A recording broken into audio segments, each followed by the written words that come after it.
The pull-up for three touches a lot of iron.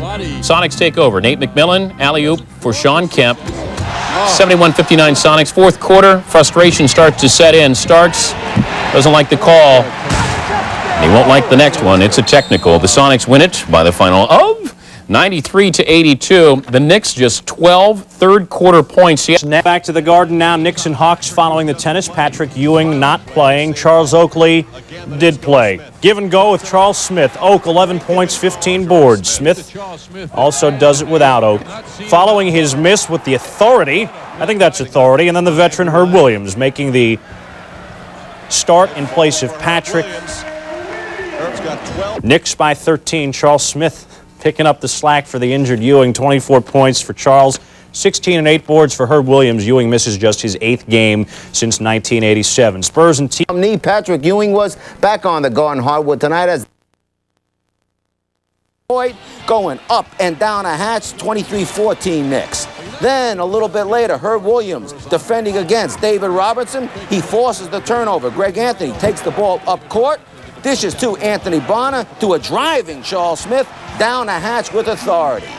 And still in the second quarter, it'll be Hubert Davis over to John Starks. Starksy from three makes the rainbow connection. 40-34 Knicks in a low-scoring half. Third quarter now, Anthony to Bonner with the finger roll. 69-56 New York. Stops, then pops for two more. 77-59 Knicks. And here comes Hubert again, this time driving up and in for two of his 18. Starksy takes the ball, heads up court, stops, looks, finds Anthony Mason wide open with authority. Knicks go on to win it 92-88. Points already. Starks with the base. He has 8 points in the quarter. Starks is a streak player. He could show shots and then also taking people off the dribble. You do not want to end this quarter with a score right now. Lob. New Jersey was beaten by a lob like that. Oh, but it was waved off. The whistle was sounded. Now listen. Even though there's 2/10 of... Hold on a second. Smith is what he's doing right now. Davis, pull up, jumper. It'll fall. He has the sweet jumper. Davis. Doc Rivers was released. Oh, yes, Herb. 36-30, Knicks. This guy just gets it done. It's amazing how he can push a button, sit out 5 games, come in, and then play big. Shooting 56% for the year, and has really stepped up any time that they need him to give quality minutes. There's Chris Morris. No double team this time. Turnaround jumper. Oh, and Jason Williams. This is what Butch Beard likes about this young man. He says he comes in and makes things happen. Sometimes bad, sometimes good, but something always happens. Well, you know, he's a New York City guy, played his ball at St. John's, many a game here at Madison Square Garden. That was the Nets' first offensive rebound of the game. The Knicks have 7. It'll belong to the Nets with 6:11 to go in the half. Nets trail by 4.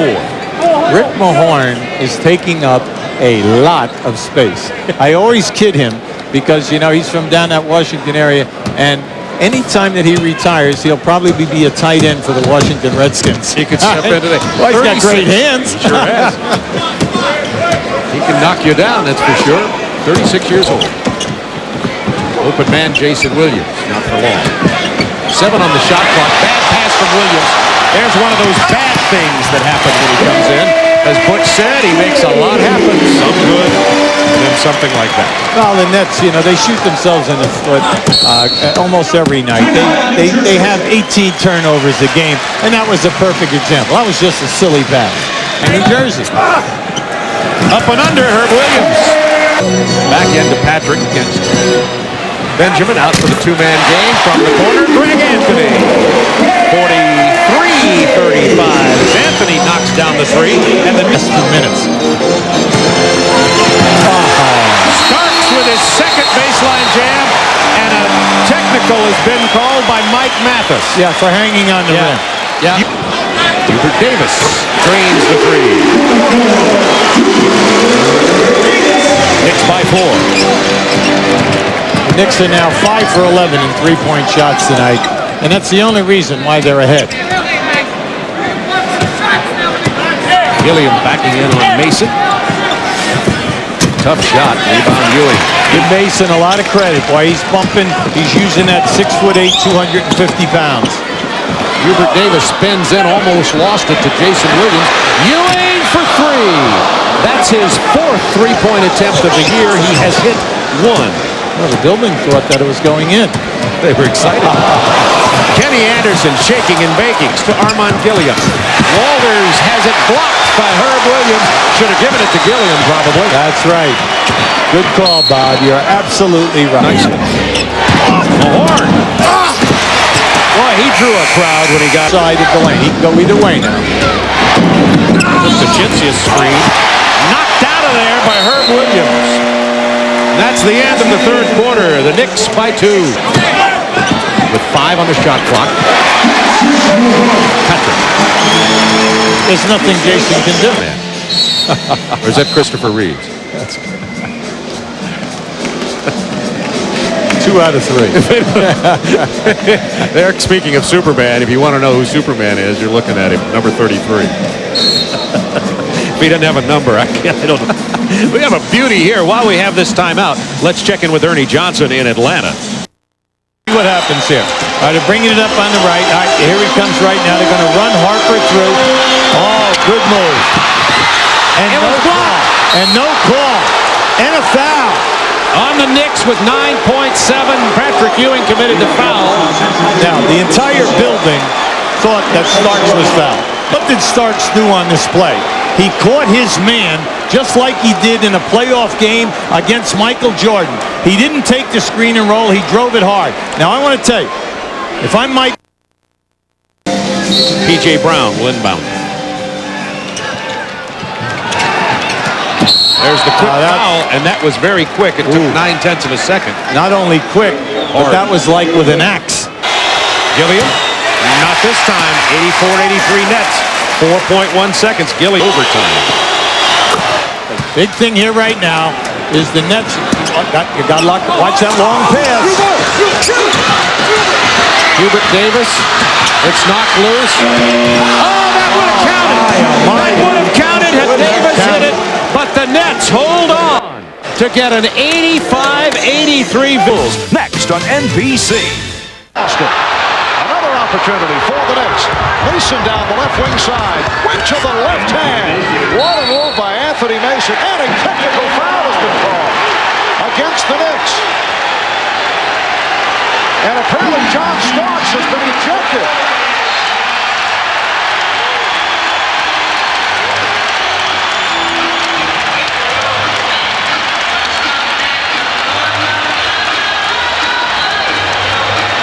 We'll have to get another look at what developed. Well, Pete Myers is definitely involved, and Pat Riley right now furious with referee Bob Delaney, as apparently John Starks has been thrown out of this ballgame. And Pete Myers, who has that ability to get under your skin, he's a feisty player, always banging into people, always has a little word to say, obviously did something to get under John Starks' skin. Yes, when Pete Myers was a member of the New York Knicks, he and Patrick Ewing had some problems during practice sessions. In fact, there are some who believe that led to the departure of Pete Myers, who was an important player in terms of the pressing defenses of Rick Pitino.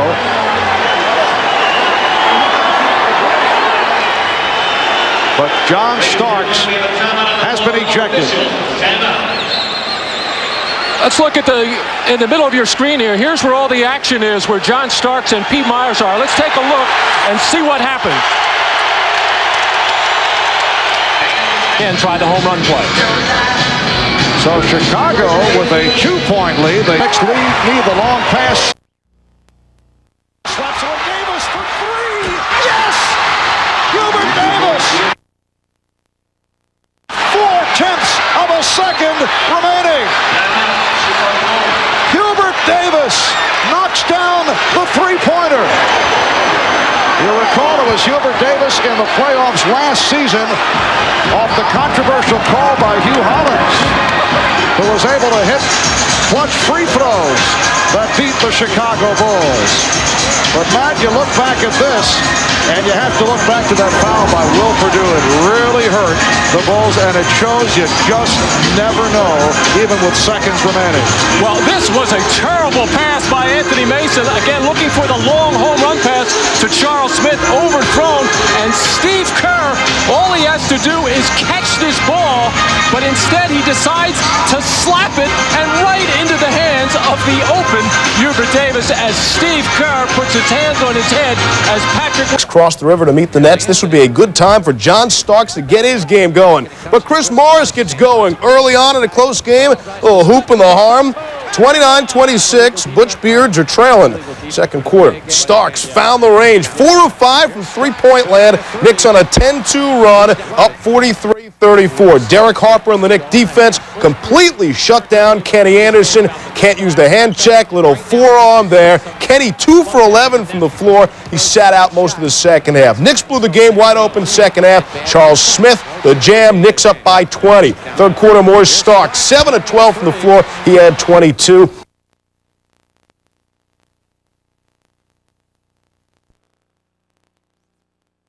Is in Isaiah. Ryder had 21. Knicks on the run. Harper to Starks. Starks had 21. Second half, Harper continues to dish. Looking to Monty Williams.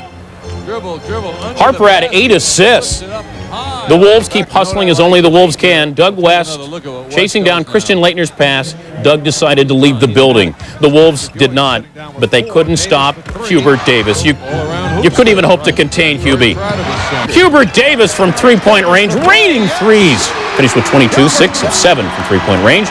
Finishing touches, Anthony Mason. When it's going good, it's going in. The Knicks by the final of 102-87, 12-3.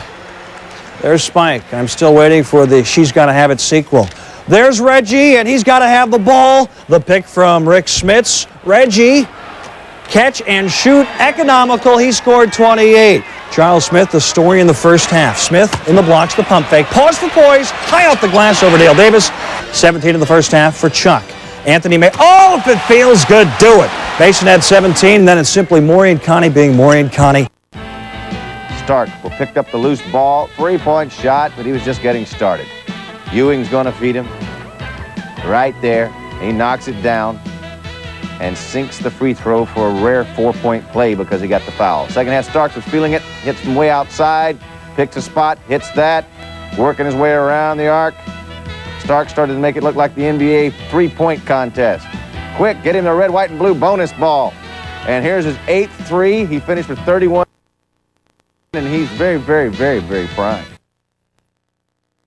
Quarter Miller. Miller, stop and pop for 3 off the steal. The gunslinger.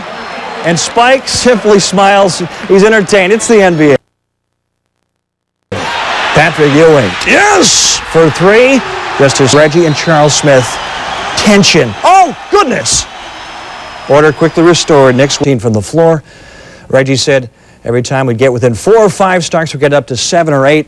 I've got to give credit where credit is due. Field goal. The Knicks erase a 16-point deficit. John Starks puts the finishing touches on here as the Knicks beat the Bucks 91-88. The Bucks scored 2 field goals in that fourth quarter. Alton area for the first time as a pro coach. And Rod Strickland, an ex-Nick with a nice move at the net. 18 in the first half. The Knicks get out the Calliope music. Anthony Mason, and it counts. PJ and the Blazers up by 2 at the half. Second half, though, Strickland, it is better to fall flat on your face than bend over too far backwards. And it counts. And then inside, Rod goes on his way to 18 in the first half, 18 in the second half. The Knicks are down by 11 with a little more than 3 left in the third when Ewing takes over, drives, and beats them all to his 17,000th point. And then over Buck Williams, 96-90 Knicks. And then John Starks breaks the back. Everybody's bouncing around from way downtown. Bang! Knicks win 105-99. And the career high of 36 for the Knicks. Nick Strickland wasted. As the official verdict is, the Knicks are back from down 11 with 3:19 left in the third. Ewing ending with 11 points in the fourth and 25 overall. All this happening, and then Stacey Augmon back of the rim, no good. Lenny's got that familiar look as the Knicks put it away. Baseline Hubie for 3, and he comes off the bench. And Lenny denied once again as the Knicks win it by 9. Right now, some defense being sought after by Anthony Mason of the Knicks, and It wasn't happening against the Cavs early. Chris Mills beats him inside. Second half, John Starks, that's 3. And then it's John Starks picking it off and racing. Starks, 23 points. The Knicks. Defense that needs work. Charles Smith misses and misses. Finally, Patrick Ewing with the short game. Knicks led by 5. Then the Cavs defense goes on the attack as they've been doing all year long. Mark Price finally comes up with it, and that's Bobby Fields with the dunk. Cleveland up 4 at the break.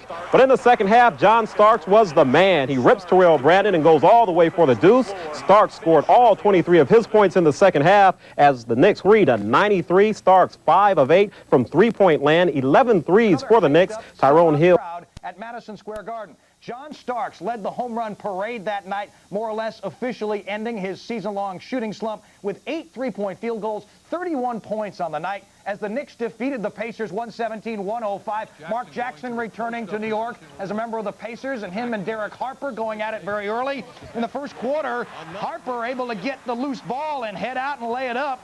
The Knicks had a 14-10 lead. Larry Brown's team coming in at 19-11, their best road start in Pacer history, but Anthony Mason able to give the Knicks an 8-point lead with the jam and then hand it off to Starks, who hit a long three-pointer, turned it into a 4-point play, and the Knicks led at 55-51 at halftime. Then Ewing, who fed the ball nicely all night, found Starks again here in the third quarter, his 5th straight three-pointer, 85-79, New York in the third. Next time down court, Patrick tries to key it up, and he does! He tees it up and hits it, 88-79 New York after 3. Then off the board, Ewing in the loose ball, stolen by Reggie Miller. Miller comes down, and he nails a 3 himself. That cut the lead to 102-98. Then Starks in succession hit number 6. Then he got open again, number 7 coming, and that goes down. After missing a 3, he sets his own team record again, number 8 for John Starks. And the Knicks win it in a game played in January that felt like June. It's incredible here at the Garden, you know, for big games. And, you know, I walk out with about a minute to go, and you can sort of feel the crackle. You see everybody standing up and guys in suits with their, do they sell beer here? Do they got cups in their hands, and, you know, it's a good feeling, you know. It's like, you know, big game night, and I think that was the sense, and it's great to win them, believe me, when you have one of those games. What must Charles Oakley be thinking since he went out with the toe surgery? The Knicks have won all 7 of their games, and they are now 7 games over 500. Now for the Modell Scouting Report, live from the rocky NBA Road, our 2 lead scouts ready to set the scene, Al Troutwig and John Hoops Andres. Thank you, Mike. This is the sounds of WMSG from the Bradley Center. Right now, we check in live with Streetlight.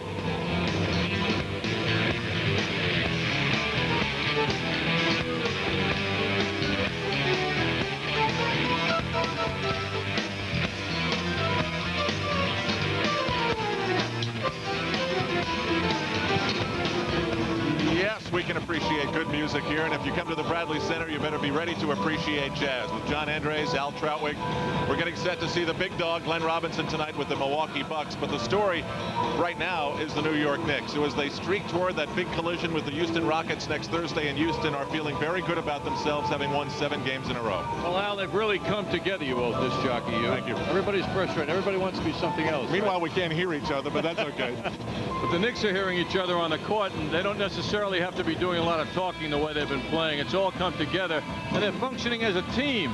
They're not just depending on Patrick Ewing. Everybody's chipping in, and they're outscoring their opponents during this 7-game winning streak by 10 points a game. They're shooting the ball in a superior manner, not only from the field in general, but the three-point shooting as well. Excellent shooting, and their rebounding is also big. And when you consider, as you've mentioned, without Charles Oakley, that they're rebounding the ball, that just shows you how this team has come together under Pat Riley. Now, John, as you know, if you call someone a dog, you're dissing them because you're saying you're lazy and you're underachieving. But if you call him a big dog, you're giving him a lot of money, and you're hoping he can turn a franchise around. I think it's pretty amazing for a guy to come into a team without training camp, without a preseason, as a rookie from college, a junior in college into the NBA, and lead this team in scoring. It's remarkable, despite the losing record. This guy's got lots of talent. Everybody's heard about it around the country. Led the nation in scoring last year at Purdue. Second and third effort, very successful. And at 6'7", that's pretty amazing to be that effective around the basket. Also, he has the quick jump shot. Very tough going to the basket in every way. Glenn Robinson has landed big here. And right now, the numbers are very impressive. At 19 a game, 42% from the field. His foul shooting is good, and his rebounding is there. And I have a feeling, Al, that the numbers are going to get better and better as each game goes along. He's that kind of talent. Each and every day in the papers, they compare his numbers to Grant Hill, and they're talking Rookie of the Year. One more note. One of the last things we showed you in the Indiana Pacers-Knicks game was Reggie Miller meeting up with Charles Smith as they exited the floor in full view of the TV cameras. That was a bad idea for Reggie Miller. $5,000 worth of a bad idea. That's what Rod Thorne thought. He was fine today with that altercation in mind. And a little bit later, Charles Smith will look at that incident and give us his feelings about the fine issued to Reggie Miller, $5,000. Before we send you back to Mike Crispino now, looking ahead to that interview, more jazz sounds on WMSG. This is Street Life.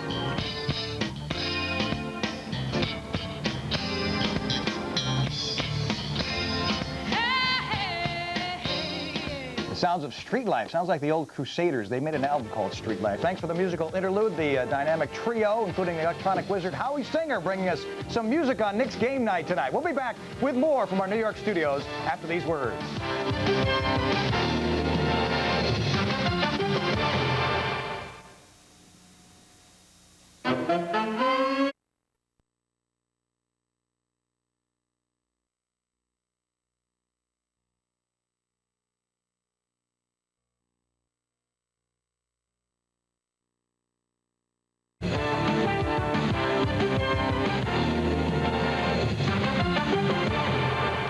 Welcome back to our Knicks Game Night studios here in New York. I'm Mike Crispino. The Knicks are getting set for a road test. A win would put them over 500 in terms of a record away from Madison Square Garden. John Andres is standing by with Charles Smith, who has proven that that knee injury he suffered last year really did hamper him last season. This year, a revamped knee, a revamped game. John, it's all yours.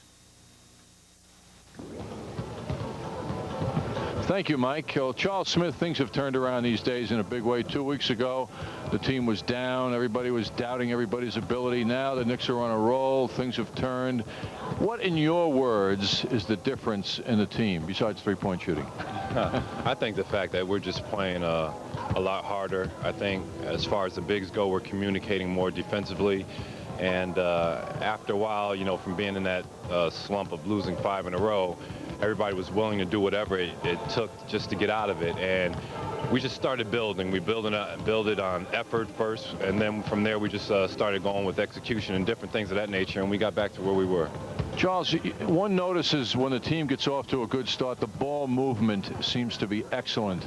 What do you think starts good ball movement? How do 5 people all of a sudden start functioning and moving without the ball as the team has done lately versus other games when there's more of a standing around effect? Yeah, I think it's definitely an unselfish attitude from the team standpoint.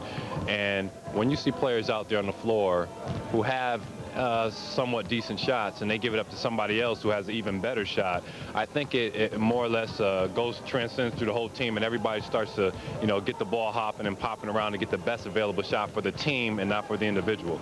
Charles, speaking about popping, the other night against Indiana, Reggie Miller got in the way of one of your elbows. You might recall that incident, and things happened from there a little bit extra, didn't they?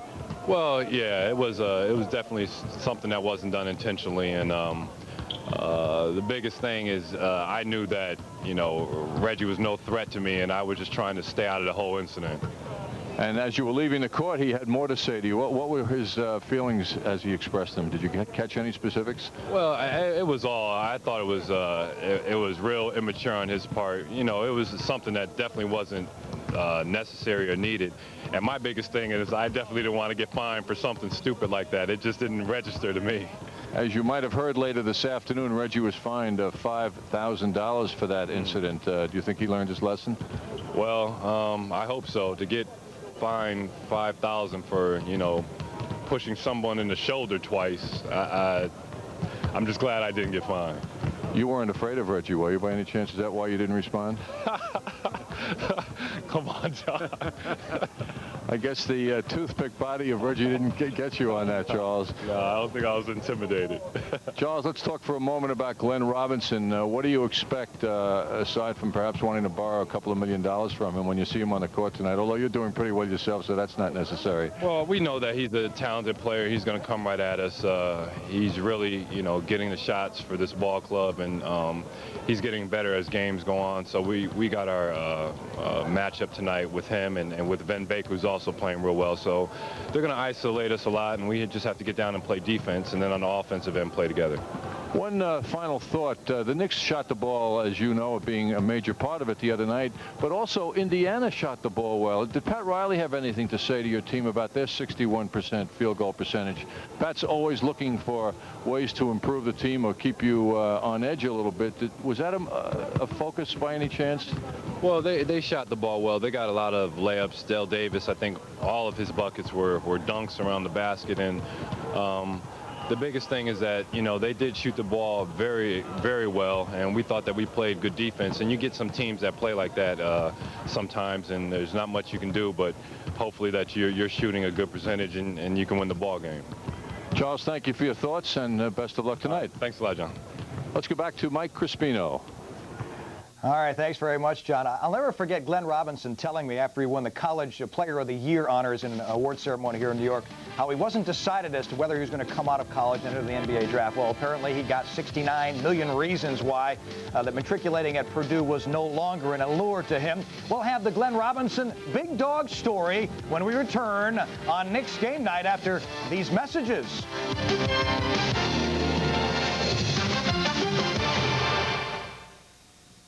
Charles Minlin, Zendon Hamilton, Felipe Lopez.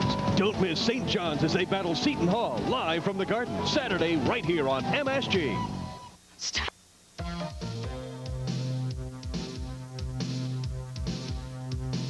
Nobody beats Long Island Diamond prices. My dad got my mom's ring here. Long Island Diamond saves you a lot of money. We got the diamond we wanted at the price we wanted. Long Island Diamond has a world-class selection of all sizes, shapes, and price ranges.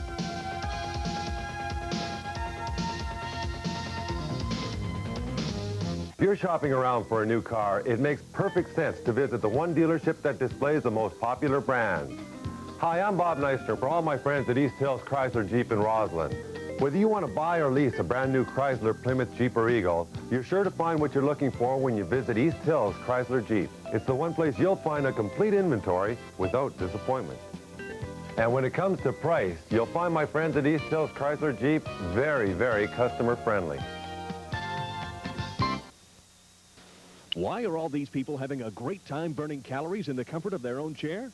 It's the Comfort One Ski Cycle. Finally, a unique new alternative exercise concept not offered in any store. The Ski Cycle provides dual action, working the upper body with ski-type turning, while defining muscle tone in the lower body with variable resistance. Everyone's using the Ski Cycle, at home, in the office, or on vacation. Don't be a couch potato. Lose weight, firm up, while sitting in your living room. Order a Comfort One Ski Cycle today. The Ski Cycle includes many extras and is compact enough to fit in your closet or car. I love the Comfort One Ski Cycle.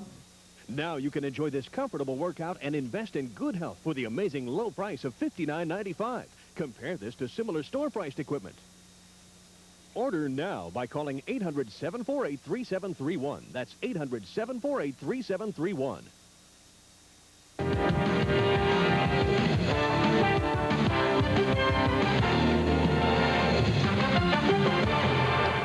And welcome back to the show. The Bucks have dropped 5 of their last 7 games and now are percentage points out of the cellar in the Central Division. The Knicks, on their streak, have held 6 of their 7 opponents under 100 points. And when they do that over the course of the season, they are 15-3. So a couple of numbers to pay attention to. If the Bucks are going to do anything to change any of those numbers tonight, they're going to have to let the big dog eat, and that is Glenn Robinson, who earned the nickname Big Dog back in college. He's been coming on of late, challenging Grant Hill as a potential Rookie of the Year. At Purdue, he proved he could shoot it from anywhere. He could score at will. He could block shots and just about do everything and carry a team. And eventually, that earned him the honor of being the #1 draft pick in the NBA and eventually earned him $69 million over the next several years in Milwaukee. And as John Andres made mention, they are averaging over 16,000 fans, so he's also putting some fannies in the seats. Now, in 32 games, Robinson has vaulted to the top of the Bucks scoring list. He leads the team in steals. He also leads them in turnovers, committing them at an alarming rate. You can attribute that, I guess, to rookie-itis.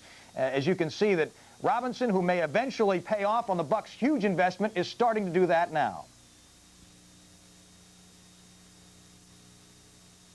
And the Bucks missed the shot. Ball loose. The big dog knocks it home. The big dog gave an excellent look to Eddie Pinckney, who went off the square to muscle it home. Look at the big dog. 3 times with a hammer. The best desire. Newman got it. Out it comes to Robinson, to Baker, to Robinson, and the big dog roars. A lot of people going to come after me. A lot of people going to want to see if this guy is really the #1 pick. Do this guy really has the skills of a #1 pick? But, you know, that really doesn't matter to me. I just want to go out and I just want to have fun. Just like anybody else coming into the NBA, they see guys that they've been playing. They see guys that they done seen on TV a lot, and they just want to play against them. I mean, it's because it's fun, because a lot of guys in the NBA right now are my role models.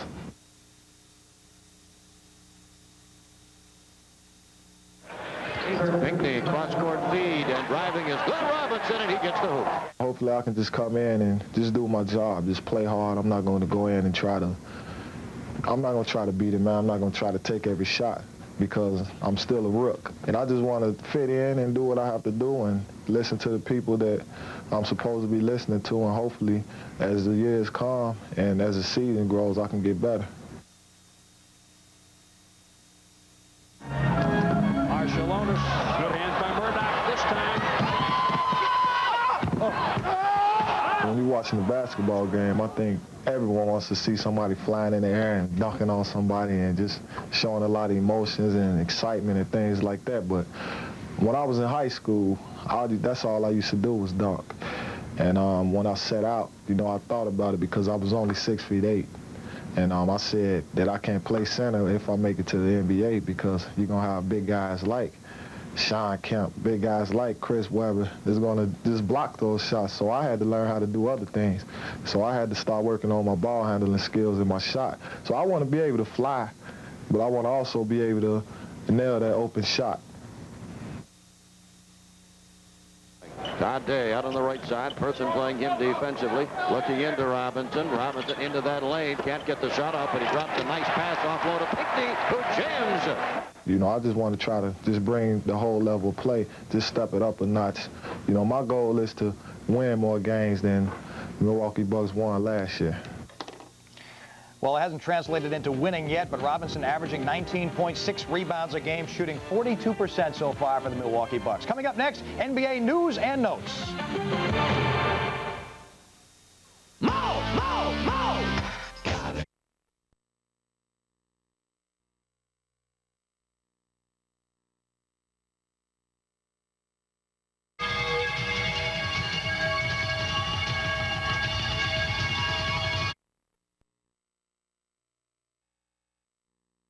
Foot Locker, it's a chance to vote for which NBA players go to the All-Star game, to go to All-Star Weekend in Phoenix with 3 of your friends, to take a 3-point shot for $1 million. $1 million. Thank you, Foot Locker. Because the newest thing from Foot Locker is the $1 Million Shot Sweepstakes, and the official NBA balloting headquarters is right where you'd expect it to be. Foot Locker, where it all begins. The NBA News Report is brought to you by the New York Times. Read what you like. Welcome back. Some NBA news now. Scottie Pippen wants out of Chicago so badly, the Los Angeles Clippers look good to him. The Pippen campaign to escape Jordanville reached new heights this week.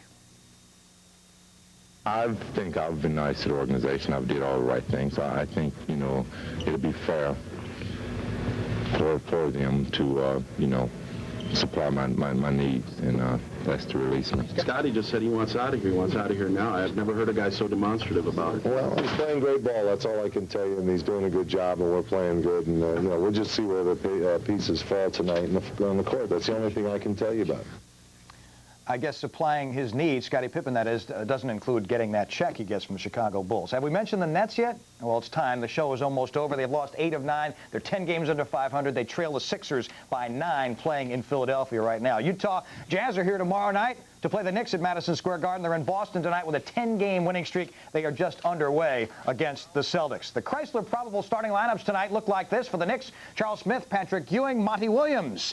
Smith shooting 51% on the season, and John Starks in the backcourt with Derek Harper. Starks, 39% shooting now after his great shooting. And now for the Bucks, it's Vinny Baker leading the way, 17 points, 10 assists. Pinckney, Glenn Robinson, Murdoch, and Day in the backcourt. We'll be set for Knicks basketball in just a few moments. We'll be back at halftime. We'll see you then. New York Knicks game night has been brought to you by Payne Weber. We believe our most important investment is an investment in relationships. And by McDonald's. What you want is what you get at McDonald's today. Hello and welcome to the Iceman.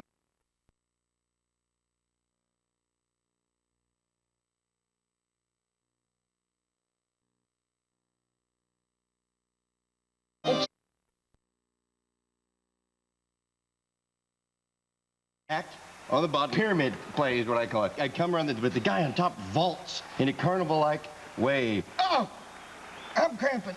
I'm cramping. Whoa! Whoa! Does your mouth guard taste like banana? That's security, right? I gotta go. Next time, Ed should check the Sports Stadium map in the 9X Yellow Pages. 9X. More information, more solutions, more stuff. Tuesday at the Garden, Reggie Miller came ready for a shootout, and as the immediately identifiable villain, put focus too on his playoff taunter, Spike Lee. But when the game was over, there would be cheers, not taunting, from him for John Starks. He danced to the beat you hear when you're in the zone, tying his own Knick record of 8 three-pointers, at one point 7 in a row. He's become a symbol of a player and his team simultaneously overcoming their slump. The Knicks have won 7 straight games. Milwaukee Bucks coach Mike Dunleavy had to suffer last season to get the #1 pick, which they used to get big dog Glenn Robinson from Purdue. They've invested $68 million, hoping he's their new foundation of success, something that there's been little of around here lately. They're a young team. On the road, Friday the 13th. Any worries? Nah.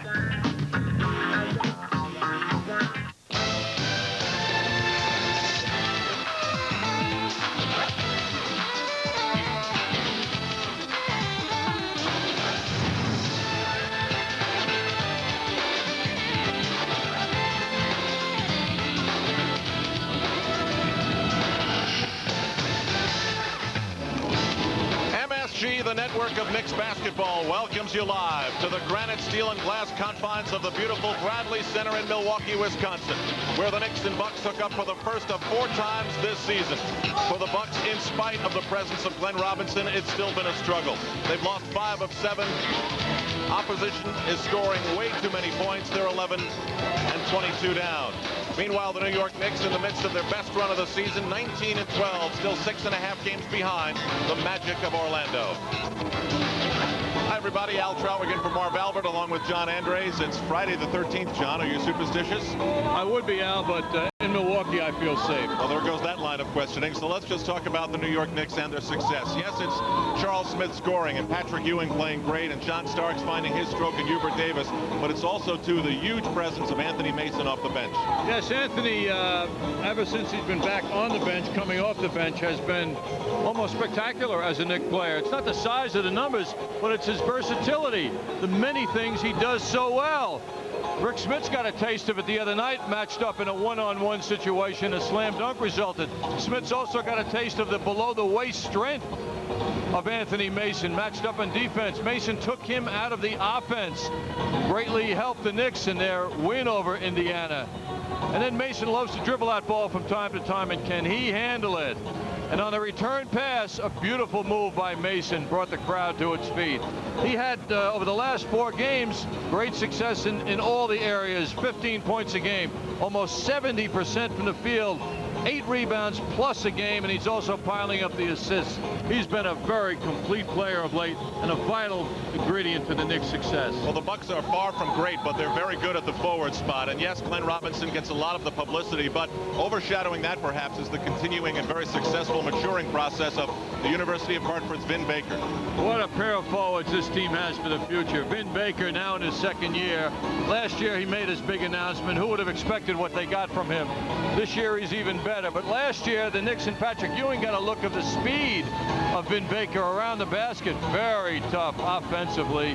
And he's a hungry player at both ends of the court. John Starks got sent back last year in a layup attempt. And his quickness and his speed is something that his teammates recognize. On that lead pass, Baker was right there for the finish. This season now, he's over 17 a game, 49% from the field, over 10 rebounds, and he's leading the NBA in minutes per game. What a strong young man he is. Well, so the stage is set for the Knicks and the Milwaukee Bucks tonight from the state of Wisconsin. The question for the big dog, is he going to be a bulldog tonight or a poodle? We'll be back in a moment.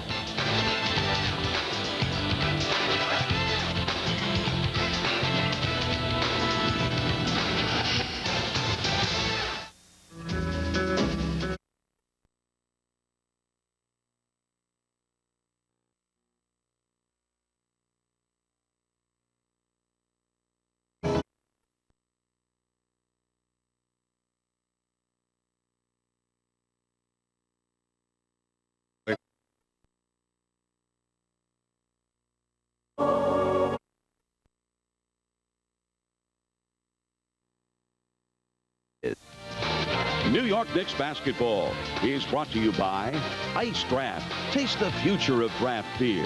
New ice brewed Ice Draft from Budweiser. By The Card, the American Express card. Don't leave home without it.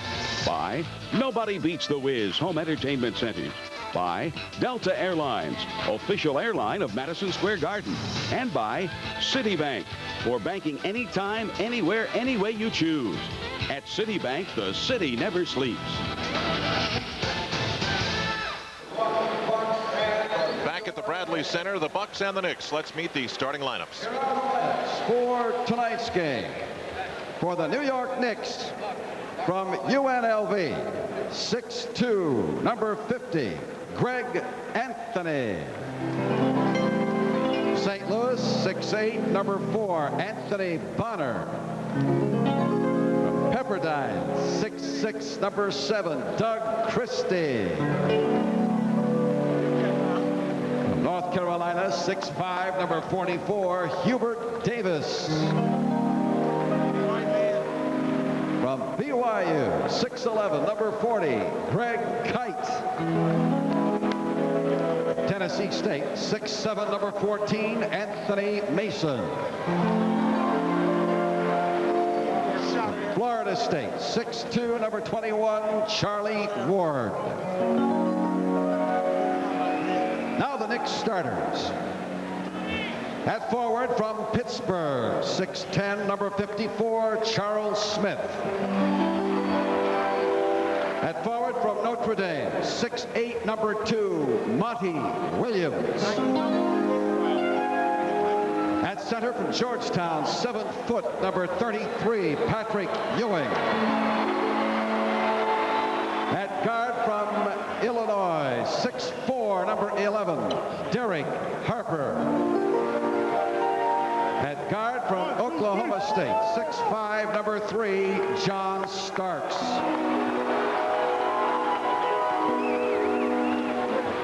The head coach, Pat Riley, assistants Jeff Van Gundy, Bob Salmi, and Jeff Nix, trainers Mike Saunders and Tim Walsh.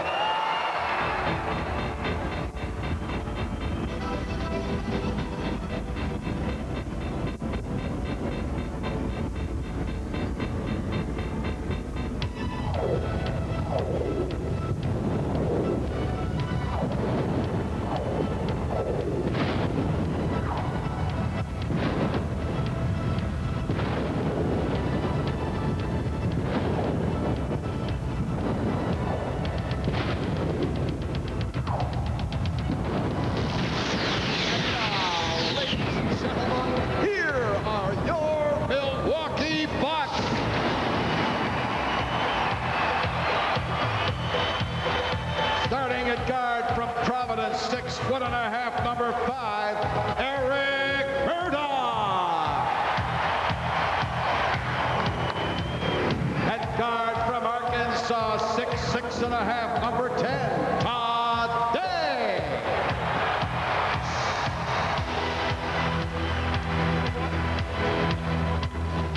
At center from Arizona State, 7-foot, number 53, Alton Lester.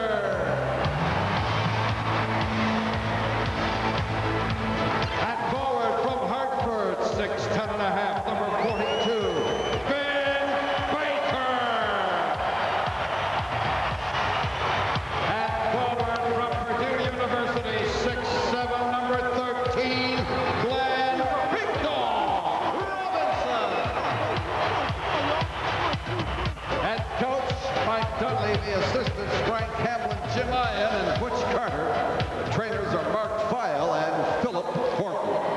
Well, all right. I'm going to give that 3.5 stars, John. How about you? Excellent. Yes, I liked I like that open. Very exciting. Very entertaining. Well, Mike Dunleavy's got his work cut out for him. His team is allowing opponents to shoot almost 50%, and the Knicks come in hitting 34 of 59 three-pointers. That's almost 58% in their last 3 games. What's he going to do about that?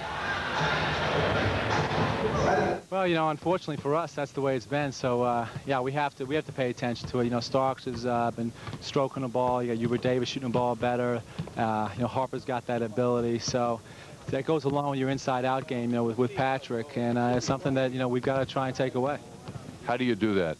Well, it's not easy. You know, whether you got to go double team the low post, you got to get your rotations in sync. You got to buy yourself some time, either through your rotations or on your double teams. Not let the guys get the ball out of the post easily or on a straight line. You got to make them throw the ball on a bounce or up in the air a little bit, so you can buy some time that way. Well, Mike Dunleavy now will talk things over with the team he'll send to the floor. Meanwhile, we'll check in with John Starks, who's really had it going now for 2.5 games, looking to make it 3.5 games. We'll discount that first half of the Cleveland game on Friday night. Yes, it's been quite a week, Al, since we were in Cleveland. For him, it has. And John unleashed his attack. Well, there's the man who leads this team in scoring and more, Glenn Robinson. So much made of the $68 million contract. He's only getting about $2.5 million to start things off. In his rookie year in the NBA, it's Robinson going up against Monty Williams. Vin Baker will jump it up against Patrick Ewing, although Alton Lister starts too. Todd Day and Eric Murdoch complete the lineup for Milwaukee. And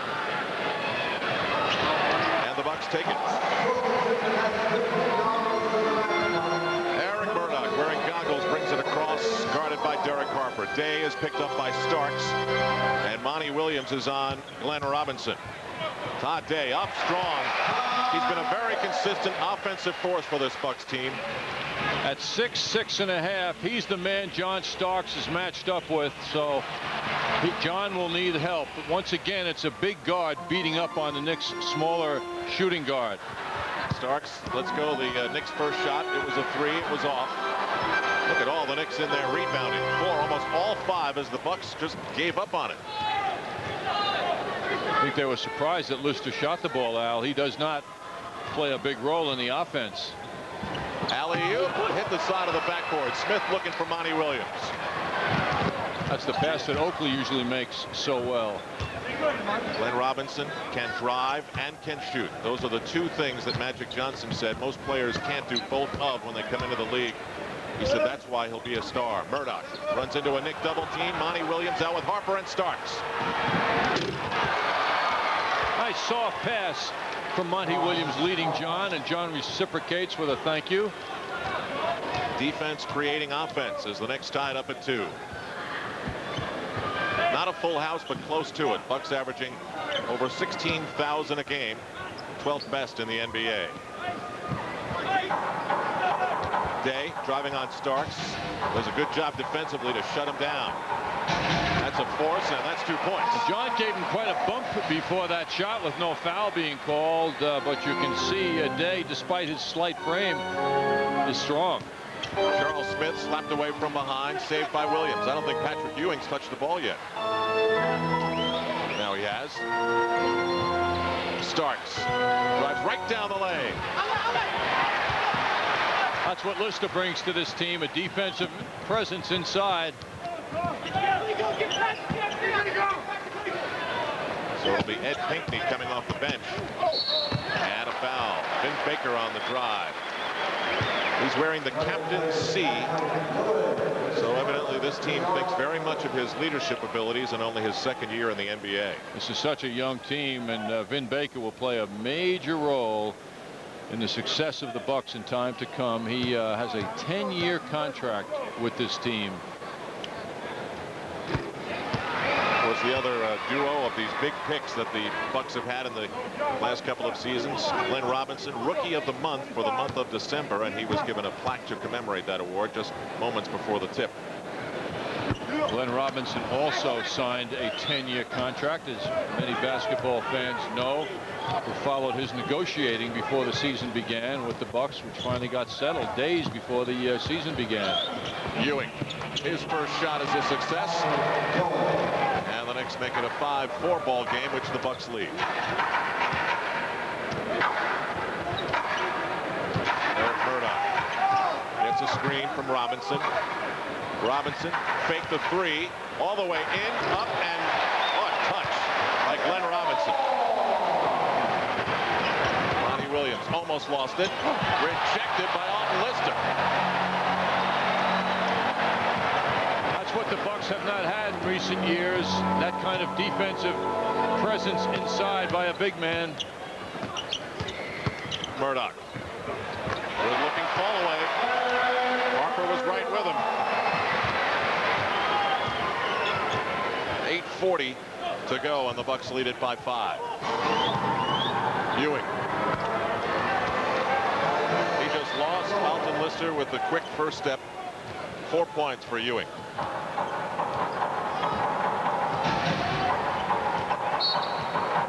That's a hand check against Derek Harper.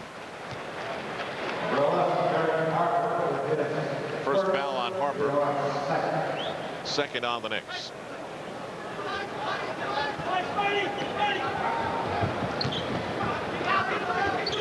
Knicks are now a 500 team on the road at 8-8. Up and under. Glenn Robinson with a couple of good moves to the basket so far in this game. Well, he covered a lot of ground on that move. Like Patrick Ewing, he missed the entire preseason, so like Patrick Ewing, you're going to expect to see the best of him at about this point in the season. What a nice move by Charles Smith. Got that ball down low, faked into position beautifully, and then instead of forcing the shot, gave it up to Patrick Ewing. Smith having gotten all the attention. Patrick Ewing recovered from a horrendous start in the shooting department in Tuesday's win over Indiana. He concluded the game shooting 9 of 21. That's almost 50%. At one point, he was 1 for 6, 19 points, and he hit his 15th career three-pointer. The research department is still trying to figure out, John, whether all those threes have come in Knick victories, as I went out on the limb in saying. Well, he almost had a 16th, too, hadn't he committed the walking violation. He was rolling with that three-point love affair. Ewing rattles in the second, and the Knicks are within 3. He's got 6, and we're just under 8 minutes to go in the first quarter. This is another one of those buildings that can get very quiet as play moves along. Bad pass from the corner by Lister, picked off by Williams. Does the spin to get around Murdoch and slams it in. Whoop. Wow, what a play. The steal, the ball handling, and the finish by Monty Williams. Meanwhile, at the other end, Baker is tangled up, but gets free. 3 Knicks around him. Monty Williams running some more. Lost his footing. Murdoch is there to sweep it away. Glenn Robinson. This time he pulls up. See how he adjusted the jump shot, Al? All of a sudden he was looking at the 7-foot Ewing, and he put a little more height on that ball, figuring he'd need it. Ewing didn't put the hands up, but he has the ability to change his shot. 7:04 to go. Bucks up 5. He's got 6.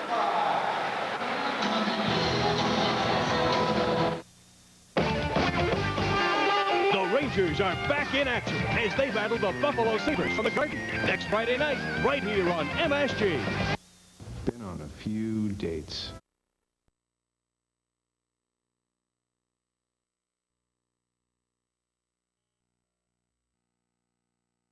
Honda Saab, conveniently located where Glen Cove Road and Route 107 meet. Look for the building with cars on the roof.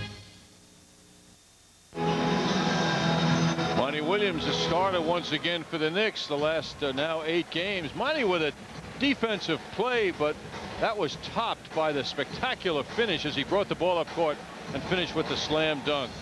Robinson looking at Ewing, adjusting that jump shot successfully on the last hoop. The Bucks are out to a fast start. John, Monty Williams in many ways filling the same role that Anthony Bonner did in last year's 15-game winning streak. Getting the start, getting involved, getting about 14 minutes, and not seeing many of those minutes in the second half. It's amazing how similar they are. Yes, Derek Harper on the long jump shot. Yes, at the end of February last year, the Knicks were desperate going into Sacramento after that whipping in Phoenix, and Pat Riley changed the lineup and included Bonner, and all of a sudden it was a 15-game winning streak in a perfect month. Vin Baker rejected by Charles Smith. Goes right back up. And there's Glenn Robinson for points number 7 and 8. Robinson all alone, though. Pat Riley won't be happy about that. Glenn Robinson impressive early. And Robinson and Monty Williams tangle. Illegal defense is the call, no foul. It's the first infraction, so the Knicks will inbound. Mike Dunleavy looked a little disappointed at the call. Harper gets a Ewing screen. It's a pick and roll, and it works beautifully. Ewing's got 8 to lead the Knicks. He's got more than half of their points. They're within 2, midway point of the first quarter. Jess Kersey whistles Monty Williams with a foul. Third foul on the Knicks. Monty helping out, bumped the guard as he drove by him. Monty hardly noticed it himself, but he was called for it. The Knicks have definitely found a way to play tight defense within the new rules. It'll be Bucks ball. Mike Dunleavy, like Pat Riley, has used 9 different players in a starting role this season. He's been trying to find the right mix. Ewing comes up with the loose ball for Harper. Knicks break out 3-on-1. Monty Williams, good recovery. Got Todd Day in the air, and as he sailed by, he went up. Boy, Monty's taking advantage of every minute on the court. He hasn't been playing that much despite his starting status, and he recognizes that and is playing super hard now. It's been a good night for the young so far. See, Starks getting the help now. When Day gets the ball, double teaming is coming to help out. He just put his head down and he was going for it. He heaved with 1 on 24, and it's followed by Vin Baker. Oh, and he soared. Now Ewing was in front of him. He thought he had, because he had position, the ball was his, but Baker didn't have a body on him, and he just jumped over Patrick. Very impressive beginning for Vin Baker and Glenn Robinson. It's Smith. Too hard off the glass. Wanted the foul. Here's Vin Baker. Spinning on Ewing. But Ewing stayed right with him. Alton Lister. Oh! Hits it from 20. His first points. Lister was this team's #1 draft pick in 1981. That seems like an awfully long time ago, and he's looking pretty good. Lasted 5 years here, and the Bucks thought his experience would help as Starks breaks free. As a matter of fact, he's been in more playoff games than the rest of the Milwaukee Bucks roster combined. And I don't think you think of Alton Lister as one of the great playoff heroes in NBA's seasons gone by. Murdoch meets a bunch of Knicks. And there's another inside tip. Alton Lister with a couple of consecutive hoops from outside and now inside. The Knicks big men are not respecting the Bucks on the offensive boards. They are not even attempting to box out, put a body on the Buck players, and they're getting hurt because of it. Knicks had some problems early in the Pacer game, too, inside. Starks. He finds the range for his first three. 7 points for John Starks. Glenn Robinson. Day rejected by Ewing. Day rejected again. And Robinson ferociously went at Smith and Williams and drew a foul.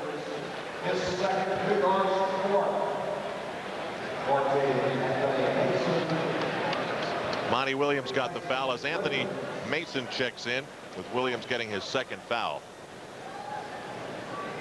Monty with a couple of great looking baskets, and Anthony Mason's presence off the bench will be felt for the first time in this game.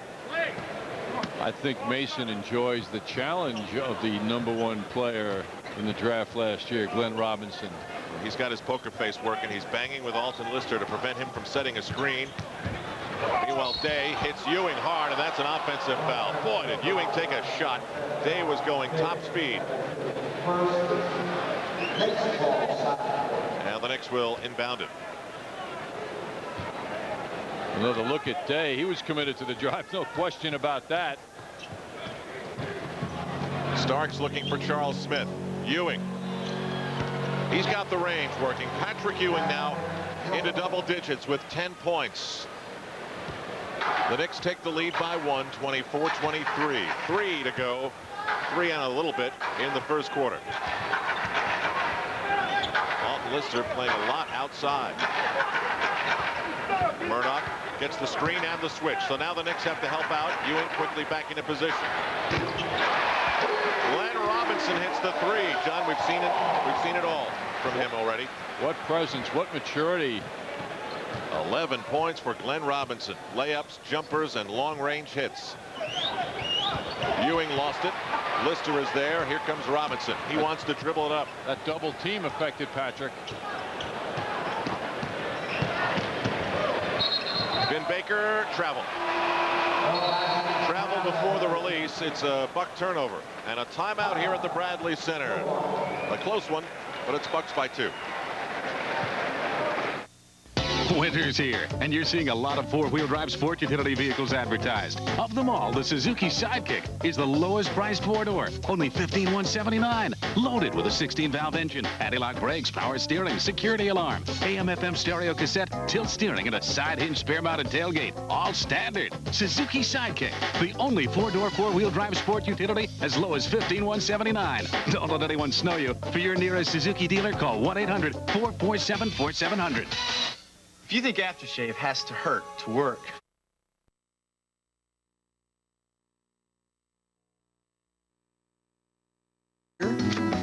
Midas. Think of us as the brake specialists. We're pretty good at mufflers, too.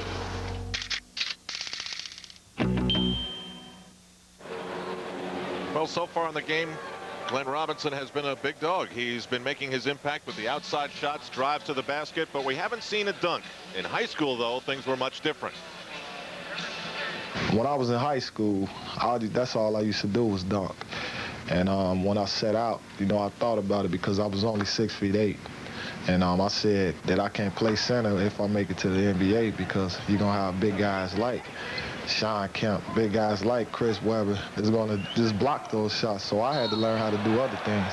So I had to start working on my ball handling skills and my shot. So I want to be able to fly, but I want to also be able to nail that open shot.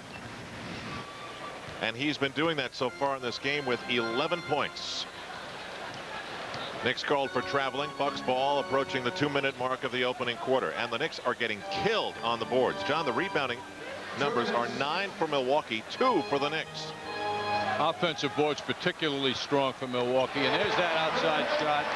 Charles Smith's got to figure out a way to put pressure on this guy. What a force he has been in this game. Glenn Robinson with 13 points. The Bucks lead at 28-24. Starks. Harper for 3. Ewing get the follow. But Alton Lister got the scream and I guess the push. That's 2 fouls on Ewing. Patrick not happy. He thought Lister was acting. Lister got the call. So Anthony Bonner will replace Patrick Ewing. The Knicks over the limit, so the Bucks will shoot. That means Alton Lister will shoot. Ewing frustrated about the call. Lister at the line with 4 points, 1 from outside, 1 from inside. He is a 49% free throw shooter. So the odds would mean that he'll miss this second one. Lister spent 5 years here as a member of the Bucks. As we mentioned earlier, originally a 1981 draft pick. And he just signed last October as a free agent. And in this game, you have to say it looks pretty good so far. He's been a help to them. Bucks make a switch at guard. Lee Mayberry, who also wears a Captain C with Vin Baker, checks in for Murdoch. He spent a large part of the season starting, but now Murdoch's got the job back. Smith takes the 3. Charles Smith. In the last couple of weeks, he's made that part of what he's going to do in a game. Make that 3 out of 7 this season for Charles. Knicks have allowed 5 offensive rebounds to the Bucks, Al. The Knicks do not have 1 yet. Baker, and they clear it out for him. Smith, very intent, staring at his waistline as the coaches tell you should do. And the Knicks tie up Alton Lister for a jump. John Starks may have hit his head on the floor. 59.4 seconds to go. Well, we know John Starks can take a hit and keep ticking. He's going to challenge for this jump, too, and almost got it. Todd Day just saves it from going out of bounds.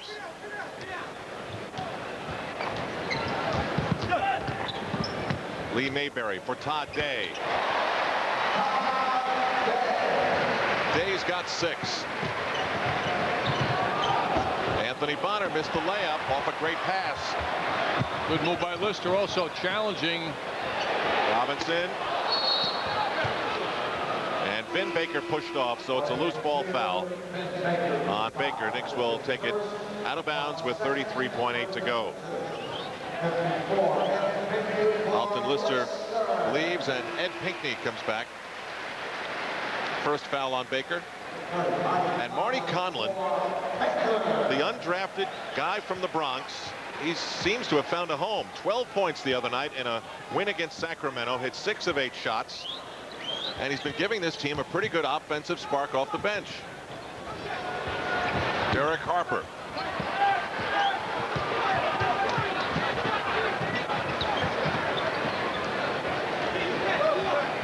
Wrapping up a very impressive quarter for Glenn Robinson. 13 points. Moments ago you saw him miss his first shot of the game.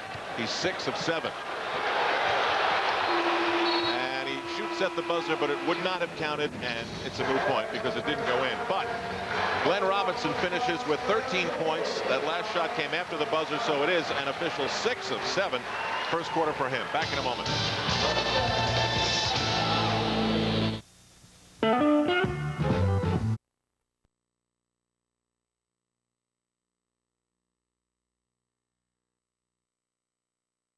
Think you like to read about internet.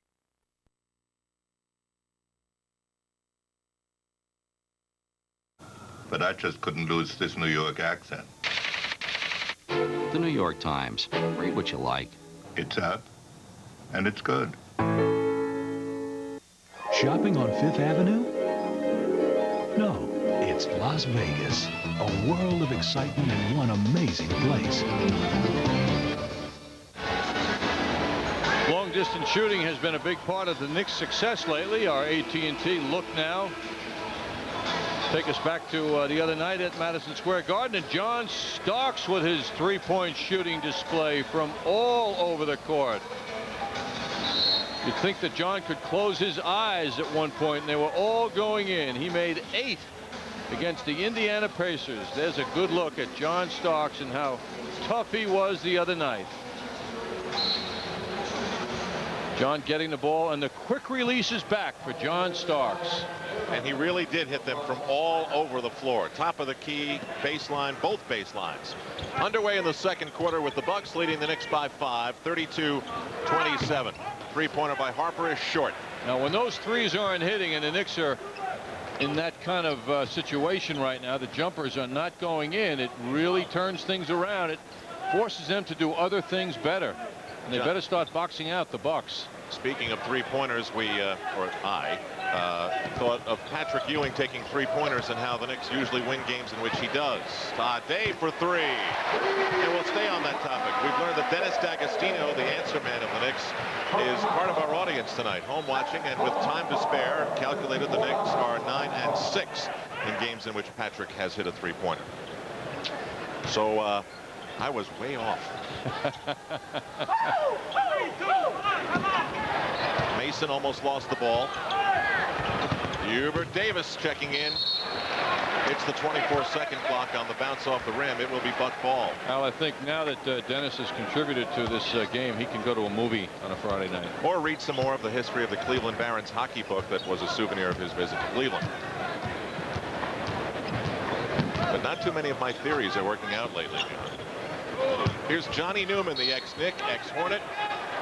Signed as a free agent in the offseason. He's getting about 20 minutes a game. Talk about players who look strange in certain uniforms. Johnny looks a little out of place in a Bucks uniform.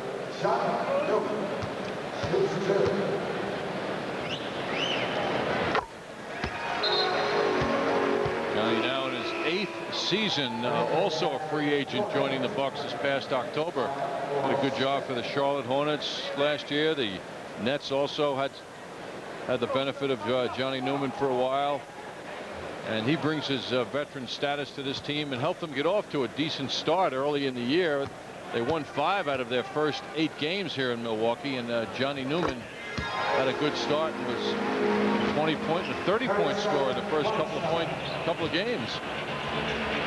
You saw Patrick Ewing return for Charles Smith, who left the game with 3 points. Ewing playing with 2 personal fouls.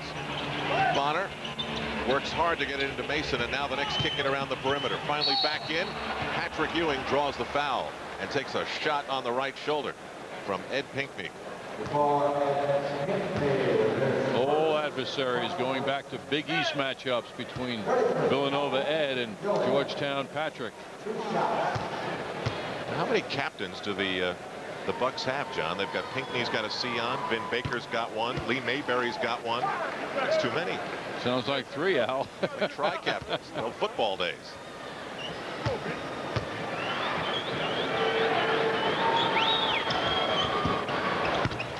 Ewing's got an even dozen. So right now the leading scorers are Patrick Ewing and Glenn Robinson. Ewing's 12, Robinson's 13. After that, it's single digits for both teams. Mayberry works it in for Newman. He quickly draws a double team. Conlon. Bonner mistimed the jump because of the extra bounce, but it was all Knicks underneath. Harper guarded by Mayberry. They get Hubert Davis to pop out. Mason hit the floor, and Davis hit the shot. Hubert Davis lost his man and got the ball. That's the key thing. When a man gets open, that he gets the ball. The Knicks have beaten the Milwaukee Bucks 6 straight times. They swept all 4 games last season. And how's this for consistency? Held them to 89, 85, and 86 points twice. Ewing grabs the Pinckney miss. Harper pushes it up. Now the Knicks call a play. It's Ewing. Met by Conlon. He's called for the hand check. Marty Conlon, no match there, and he went quickly to the hands to try and prevent Ewing from doing something. That's the kind of foul that would not have been called last year. It was not a very physical foul. Todd Day leaves the game with 9 points, 4 of 7 from the floor. Rebounding, still a very sad story for the Knicks. 12-4, the Bucks lead the category. Davis got position and then got in trouble. Davis for 3. Bonner couldn't stop Newman from getting to the ball first. Under 9 minutes to go in the first half. Pinckney just threw the ball right to Derek Harper, who lofts it for Davis on the run. He had 2 Bucks just about draped over him and still was able to put it in. Some better defensive pressure now by the Knicks.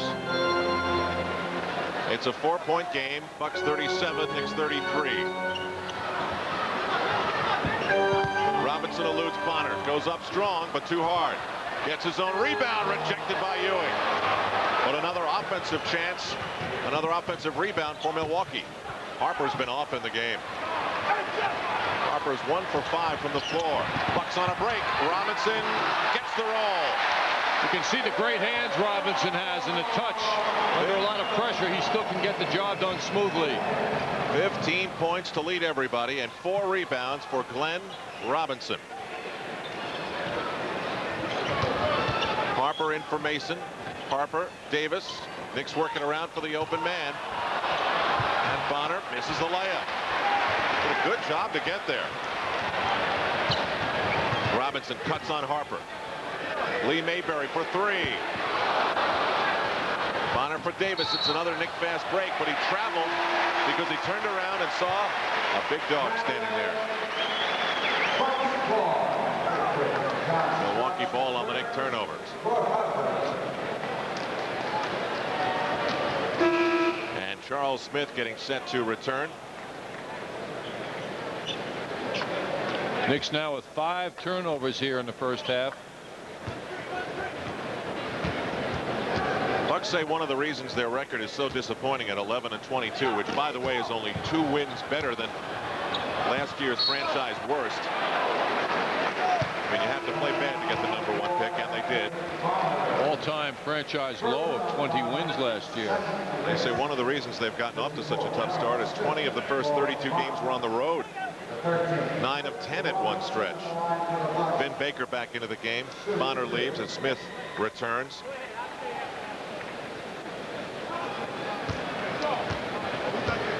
So Glenn Robinson, boy, has he been good. 16 points now. Of course, the Bucks were so good consistently for so long, they didn't get that top pick very often. And I would say, John, they were basically 2 for 3. Yes, right. Kareem Abdul-Jabbar rewrote the record books in the NBA, the NBA's all-time scorer. Kent Benson did not answer the way he did at the University of Indiana when they had their undefeated season. And it only took Kareem Abdul-Jabbar 2 years to get them to the NBA championship. I mean, it was a dramatic impact.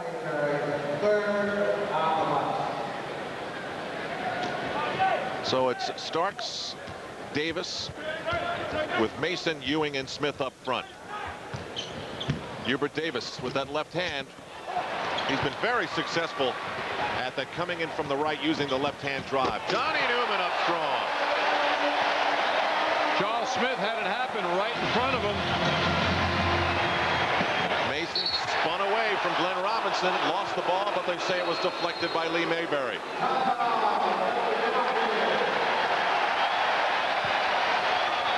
Timeout in Milwaukee. Knicks are down 10.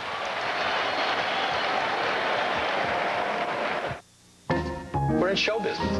We're having fun. We're ringmasters of one of the greatest circuses of all time. Wow, that's great. California has a very special meaning around the world. It's about freedom. It's about choices. How about a pizza with potato on it? Peking duck. Thai chicken. We have watched where businesses have lived.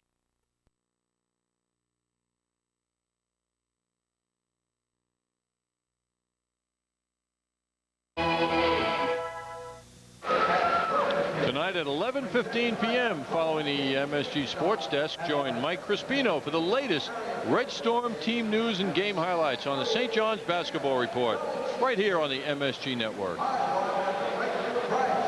Well, Johnny Newman loves playing against his old team, the New York Knicks. Johnny gets that loose rebound, goes the length of the court. Will he give it up? There's Charles Smith in front of him. Charles got soft as Johnny Newman went up for that slam dunk.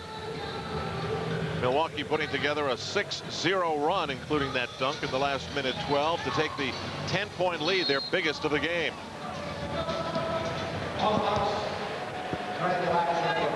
Just under 7 minutes to go in the first half.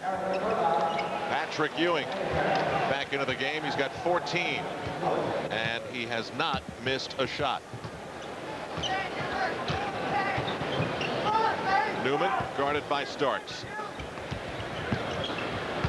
Murdoch for Marty Conlon. Draws Ewing, goes past him, gets it with a foul. That's the kind of thing that Marty Conlon has been doing for Milwaukee. They say it never looks pretty, but he's been getting the job done. This is one of the great NBA stories. Marty Conlon, a New Yorker. Nice move around the big people and finishing with the shot. He earned his position on the Bucks as a free agent with his performance in the Doral Arrowwood Summer League, averaging over 18 a game, and that made Mike Dunleavy, who was working hard at looking at Marty work, figured this guy could help him out, and he has. Undrafted and in the league. So rare. Starks for Charles Smith. Conlon's got him, so does Murdoch, but Charles Smith beats him to the hoop. He's got 5, and the Knicks are within 8. Al Troutwig for Marv Albert. Does Marv still work here, John?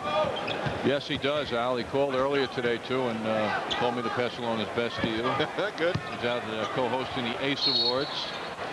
But he'll be back in New York tomorrow with... and he's nominated again. Yeah, that's... But how do you host the Ace Awards and also be nominated? We'll find out tomorrow. We'll put him under the microscope. It's in Los Angeles tomorrow night. Maybe he knows he's going to lose, Al. I don't think so. I think he's heavily favored. Illegal defense called against the Knicks, so one of those infractions apiece. And another illegal defense. That took about 5 seconds for the Knicks to use up all of their chances. Pat Riley finds that pretty funny. Boy, freeze frame that, huh? 5:49 to go in the half, and Pat Riley with a big smile. It's that dark humor. Eric Murdoch hits the free throw, and the Bucks have it up to a 9-point lead. Glenn Robinson says all that talk about the $100 million contract, and Herb Cole, the owner of the team and a state senator, said, you can have my team, you give me your contract. But he said, all I really wanted was to get the salary that players are getting these days and be here for 10 years. I wanted to be, as you look at Herb Cole, in one city. I wanted to be a career player with the Milwaukee Bucks. And so, you take out that contract over that length of time, and it adds up in a hurry, doesn't it?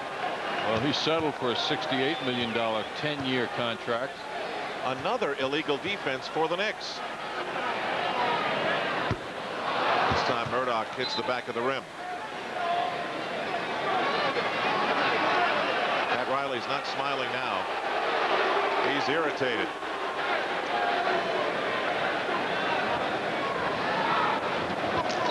So the Bucks getting a chance to make a lot out of this trip up the floor. Johnny Newman, guarded by Stark still. Goes right at John, falls away, finds Baker. Ewing and Mason both above the rim. Knicks getting hammered in the rebounding department, 17-8. But they look focused on getting that rebound. Smith for Davis. And Smith throws it away.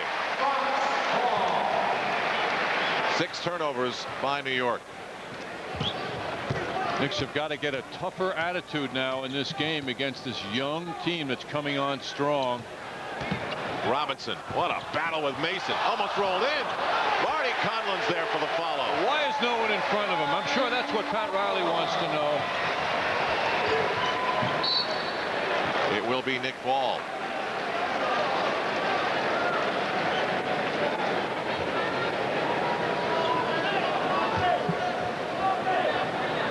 Pat Riley signals out the play for John Starks, who's got the point guard duties at this point in the game. The 3-guard rotation, the continuing philosophy of Pat Riley, meaning a lot of DNPs for Greg Anthony. Ewing with a fake, and the drive, just missing the layup. His first miss of the game. Anthony Mason took a shot to the head.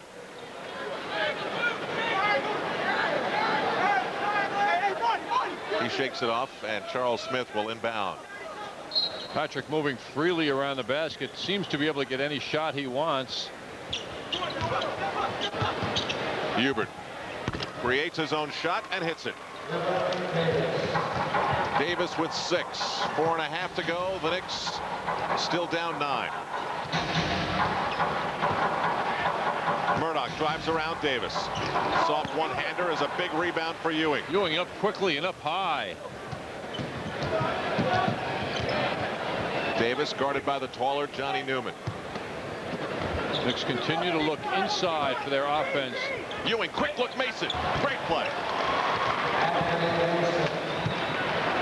Patrick Ewing's been getting it done with the assists lately. First points for Mason, still holding the side of his head. Murdoch draws a foul. It's on Hubert Davis. He's got a look on his face as if to say he just fell down. That's when Mason came over and yelled to the official as well. Of course, those responses are just that, just a response. You'll never get an official to agree with you after he makes the call. Robinson for Baker in good position for him. Up and a foul. The foul is on Charles Smith. Second on him. One-on-one matchup now. Baker's quickness and size. 6'10 and a half. Charles Smith pleading his case. Baker off on the free throw, so he stays at 7 points in the game.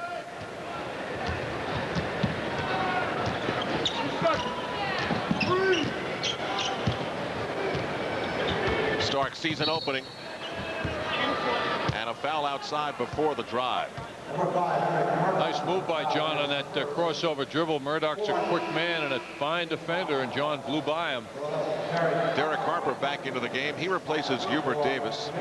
Davis took 6 shots, made 3, leaves with 6 points. Knicks looking to win their 8th straight ball game. Starks fakes.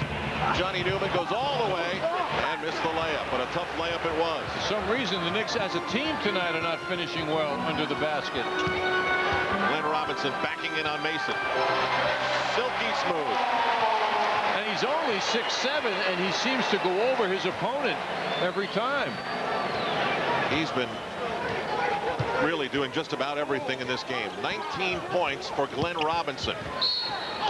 Ewing is fouled as he passes off. We've got a timeout at the Bradley Center. The rookie's the star so far. Glenn Robinson with 19 points. When you've tried the rest.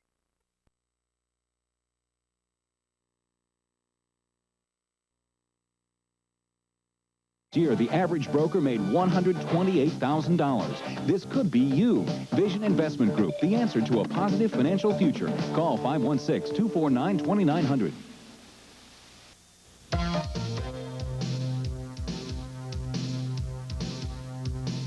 Nobody beats Long Island Diamond prices. My dad got my mom's ring here. Long Island Diamond saves you a lot of money. We got the diamond we wanted at the price we wanted. Long Island Diamond is a world-class selection of all sizes, shapes, and price ranges.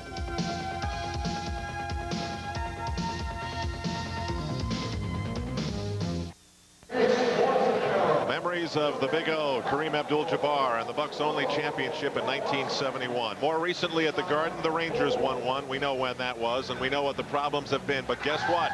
Friday night, we have hockey. What a concept. There's a banner to be raised, and the Rangers will do it against the Buffalo Sabres, and we'll have live coverage with game night beginning it all at 7. Yes, there's hockey here on MSG, and they'll play Saturday, and they'll play Monday, and they'll play 48 games. It'll be a sprint. You know what puzzled me, Al? I remember in the early stages when there was no agreement, and the projection was if the strike was called off, that it would take 2 weeks for every week out for the players to get back in shape. Now the thing is back now. It's like 1 week later they're on the ice. Do you think injuries loom as a major potential with hockey? Oh yeah, I think the guys on Sports Desk were joking the other day. We're going to have to do groin updates every night because that's going to be a big problem. But I think the feeling was that a lot of the key players have been very responsible in keeping themselves in some sort of shape. But this was a lockout, John, in which every single deadline went out the window. I don't think they kept one deadline. Even today, Gary Bettman said he had to hear from the players by 12 o'clock. I heard on CNN today they filed their final response at 1. They didn't even listen to that one. What a week it's going to be here on MSG. You've got the Knicks and Houston Rockets the night before the Rangers debut. Then you've got Rangers again Saturday. Sunday, Knicks at the Garden. Then the Rangers again Monday. No, Sunday the Knicks are in Miami, I'm sorry, on MSG. I mean, there are suddenly games all over the place. That game in Houston is going to have all sorts of implications, won't it? Well, what's happened to the Al Troutman show, Al? Thankfully, John, I think the return of hockey may be putting it on hiatus. John Starks, he got a layup out of a good charge down the lane. He's been getting that space. 9-point lead for the Milwaukee Bucks. Under 2:20 to go in the half.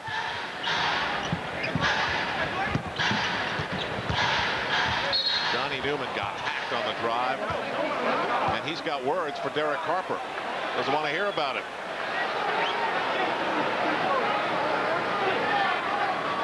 Knicks made his journey down the lane quite unpleasant. Derek seemingly saying, as we look at Johnny Newman drive to the basket,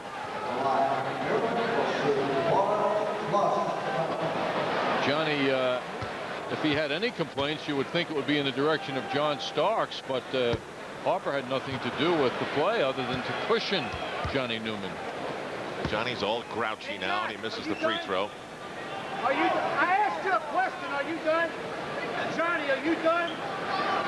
You just heard Jess Kersey under the hoop. He said he's talking to John Starks. Are you done? And he said, Johnny Newman, are you done? Maybe John's not done. So Newman hits the nightcap. And the Knicks are down 10. It's been as high as 11. And it's been about 9 or 10 or 11 for quite some time. Knicks are not getting enough out of their forwards in the first half tonight, Al. Starks for three. The one thing, John, is Ewing. You know, he got off to such a great start as the Bucks throw the ball out of bounds, and he's been so consistent hitting 5 of 6. I don't see the Knicks going to him a little bit more to get the most out of him on what has been a good night shooting. And they're really getting hurt rebounding. We've mentioned it many times. It's 20-10.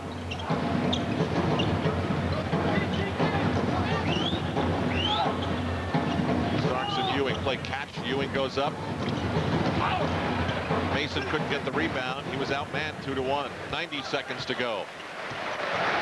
Fred Kerber's article in the Post today. Fred went into one of his wild statistical analysis of the Knicks. He said if they're down at any point by 10 points, their record is 4-9. So not a good sign according to the Fred Kerber statistics. Marty. Boy, there are many in the Post today. Yeah, Fred went a little stat crazy, didn't he? He takes great pride in his insanity. Some of them are fun, too. They are interesting. You know, 10 rebounds from Mason. I think the Knicks are 10-0. 10 rebounds from Oakley. The Knicks are 6-7. Boy, Harper did not bring the touch to Milwaukee so far. Last minute. Derek is 1 for 6 from the field. Mayberry works with Conlon. 7 on the 24-second clock for the Bucks. They go to Vin Baker. 3. Conlon with 2. Conlon hits it. And a cheer goes up in the Bronx. The Bucks up 12, their biggest lead. Mason way off on the fall away. How quick Baker was to that rebound. And the first real noise here at the Bradley Center. This young team has played a terrific first half against the Knicks, who come in with their winning streak. It's Conlon, and it's Baker, and it's Robinson. Blocked by Starks. It won't count. Starks blocked him at the buzzer. He had the follow, but it was just milliseconds after. You know what's impressive about Glenn Robinson, Al? There's no show-off quality to his game. He just does his job. There's no glaring. There's no big faces that come out of him when he's successful, and he certainly has been here in the first half. You know, he's seems like a very humble player, despite his great talent that's burst forth here tonight. They put 3.3 seconds on the clock, and a 20-second timeout has been called. Robinson frustrated by the Starks block. Knicks back at home at the Garden tomorrow night, and the Utah Jazz seem to have really rallied around this team concept, haven't they? Well, they've also rallied on the road, Al, where they're 10-4 this year. The Midwestern Division features the division-leading Utah Jazz and Houston, who the Knicks will see, as we know, next Thursday. Both at 10-4 on the road, best NBA road records. John Starks with a terrific effort against Robinson. Gets that follow-up shot up too late. Knicks down 12, and so that's the emphasis here, to try to cut that heading into the locker room. And now a 20-second timeout by Mike Dunleavy. So a lot of coaching being done with only 3.3 seconds to go. Well, each team gets a 20-second timeout a half, and Mike hadn't used his, so he saved it for lesson time. Interesting story about Mike, Al. Before the Bucks drafted Robinson, Mike likes to engage the new players that they're going to draft in one-on-one games on the court in the summertime, you know, and apparently the story is that Mike usually beats the young players coming out of college. He takes great pride in his basketball ability now. He was out before the game shooting. As a matter of fact, tonight when we got here, apparently Robinson drilled him, and Robinson didn't say too much about it when queried about how he did against his new coach. So you'll have to ask him. So again, they turn up the noise at the Bradley Center. Both coaches have had their timeouts. Ewing gets the long inbound. The three is up and rattles out. Patrick Ewing got a good look at the hoop. We've played a half, and the Knicks want to hit the boards. The Bucks have used that rebounding advantage and the efforts of one big dog, Glenn Robinson, to take a 12-point, 57-45 lead. An update from the sports desk. Highlights, stats, and more when we continue on MSG in a moment at halftime.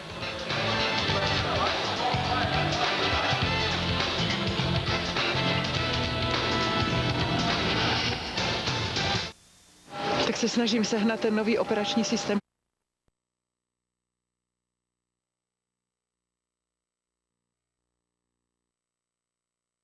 Telecast of the National Basketball Association may not be retransmitted, reproduced, or rebroadcast without the express written consent of the NBA.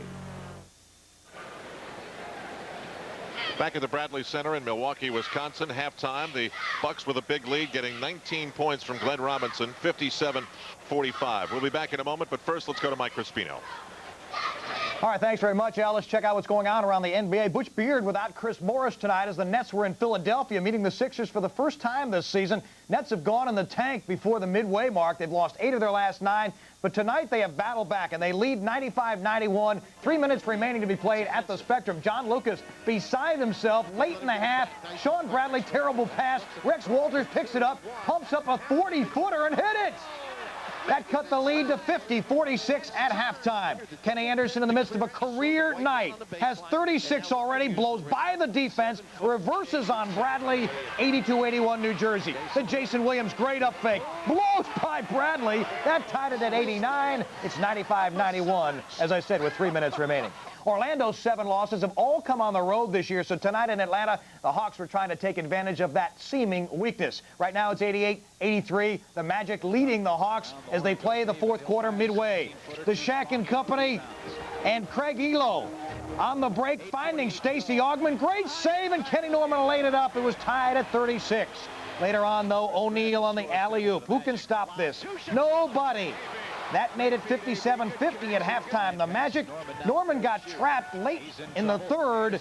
The steal by Anderson. He's ahead of the field. That's an easy deuce.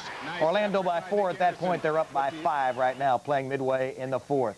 Utah Jazz are in Boston, trailing by 4 right now. They come to New York to play the Knicks tomorrow night. Right now, the score 68-64. We'll be back with more after these words. Sports Desk is brought to you by Alamo. There are over 4 million miles of road in Alamo territory, and with Alamo, all those miles are free. Nowadays, you see more and more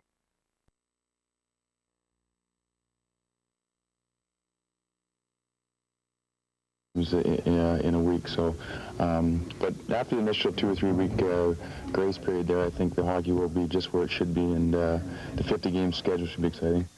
Islanders will be hosting Florida next Saturday. It is the Devils in Hartford on Sunday, the 22nd. Now, Mark Messier worked out with the Rangers at Rye today, as you saw. Expects to have a new contract in place before the season opens, although I can't understand what he expects. He's already getting $13 million for 5 years. He wants $18 million for the next 3 years. Brian Mullen, who suffered a stroke 2 years ago, curtailing his career, has officially decided to retire from the New York Islanders. Major League Baseball Executive Committee today approved the recommendation establishing guidelines for signing replacement players for opening of training camps, and the Dodgers have already announced they will roll back their ticket prices to 1958 levels if that happens. What makes the Sharp View Cam so unique? It's the stuff that dreams are made of. It's the camcorder with the big view screen.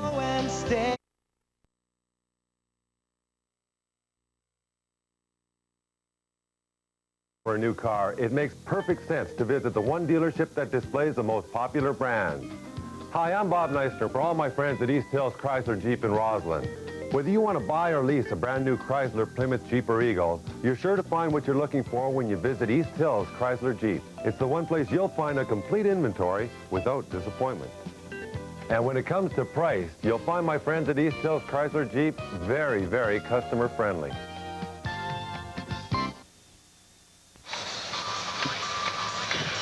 Welcome back to the Bradley Center in Milwaukee, where the Milwaukee Bucks lead the New York Knicks 57-45. It's about rebounding mostly, but it's also about some scoring. The leading scorer summary is brought to you by Eagle. Test drive an Eagle at your Tri-State Jeep and Eagle dealer, or call 1-800-2-TEST-EAGLE. Glenn Robinson getting 19 points, hit his first 6 shots, then only went 2 of 7. Grabbed 5 rebounds too. Vin Baker shooting 3 of 6, 9 points. Day with 9, Conlon with 6, and Alton Lister with 6 as well. For the New York Knicks, the story is Patrick Ewing, who has 16 points to lead the way. Also 6 rebounds. John Starks has 9 points. Hubert Davis has 6 off the bench. Charles Smith has 5, but the Knicks are being out-rebounded 25-10. And for a team, John Andres, that prides itself on owning that category, this has got to drive Pat Riley and the team, I would think, crazy. Well, they got off to a bad start as the Milwaukee Bucks crashed their offensive boards. At one point, it was 5-0, and they just got to get tougher. You could see it right away. The Bucks came out strong. Both teams shooting well over 50% also, similar to the game against Indiana. So it's a very big challenge the Knicks have to put some toughness back into their approach on defense. Now each and every halftime, John runs out to the truck, edits some highlights, and we're about to see the efforts there rewarded. Who'd you pick first, John? Well, Glenn Robinson, the NBA #1 draft pick this year on Anthony Mason. Mason stopped him, but he couldn't stop that jump shot. And then John edited. And we saw Robinson out a little further in 3-point range. Mason right on him, daring him to take the 3, no problem. This man has all of the guns, and he showed them to the Knicks in the first half. Patrick Ewing had a very solid first half himself. Nice little exchange there, pick and roll. Derek Carper to Ewing. Ewing had the jump shot on target. Didn't get much help, though, from his front court teammates in the first half. Patrick falling away quite effectively, too. Really on target with his jump shooting. And so we're at halftime, getting set for a second half. Knicks know what they must do to overcome the 12-point deficit they face. Back in a moment. You know, I really hate it when my CD player dies before the disc finishes. So I use Energizer AA lithium batteries from Nobody Beats the Wiz. They just keep on going. New York Institute of Technology, the college where great careers begin. Over 60 majors for undergraduate, graduate, and adult students. Small classes, personal attention, and state-of-the-art technology. 3 convenient locations on Long Island, scenic Old Westbury, and residential campus at Islip. And our Manhattan campus near Lincoln Center. Call 1-800-345-NYIT. That's 1-800-345-NYIT. Montour Mitsubishi unleashes the power of the price wizard. Your price is my command, and I'm granting powerful deals. The 95 Galant ES at prices you've only dreamed of. 95 Eclipses at prices you won't find in Newsday. 95 Montero leasing at hundreds less. Montour Mitsubishi sells and leases more in 1 month than most dealers do all year. Montour Mitsubishi, put my power to work for you.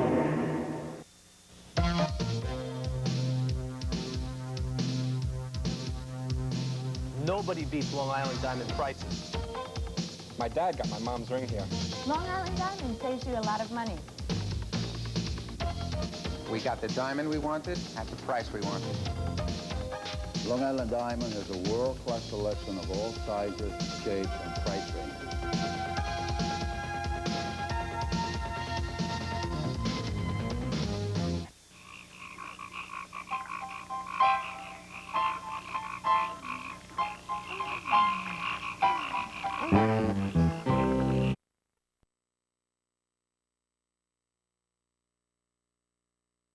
Delivers smart solutions for you.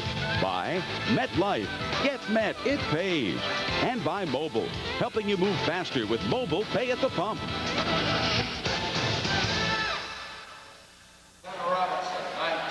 At the Bradley Center, set to begin the second half. Little update on some news provided by Rod Thorne, the sheriff of the NBA. The altercation between Reggie Miller and instigated by him between he and Charles Smith at the conclusion of Tuesday night's Knicks victory. It resulted today in a $5,000 fine because Reggie did it with the cameras there. John Andres asked Charles if he thinks Reggie's learned his lesson. I hope so. To get fined $5,000 for, you know, pushing someone in the shoulder twice, I'm just glad I didn't get fined. You weren't afraid of Reggie, were you, by any chance? Is that why you didn't respond? Come on, John. Come on, John. Well, you never know, Al. You've got to ask the guy what his feelings are in a moment of potential conflict. But Charles, I guess, wasn't fearful of any harm coming his way. So on we go into the second half. We'll see what the Knicks do about their drought in rebounding. Patrick Ewing went up for the shot, deflected by Vin Baker. A look at some of the key stats from the first half. Bucks at 56%. Tremendous shooting by them. And the rebounding hurt the Knicks badly as well. John Starks unleashing a three at the buzzer of the 24-second clock. Vin Baker's pass and too much traffic. Knicks on a run. John Starks has to wait. He's got Smith. Al Troutwig for Marv Albert with John Andres. On the average, the Bucks are a 45% from the field shooting team. Ewing. Knicks 0 for 2 to start it off. So they don't come out of the locker room with the appropriate response.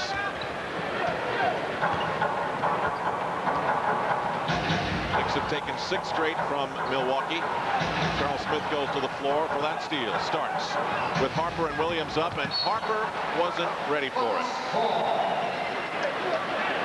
For just a second, it looked as though Derek Harper looked away from the ball, and that's unfortunately when the pass came. Al, do you get the feeling looking at Glenn Robinson's shorts that they could fall down? They're hanging low.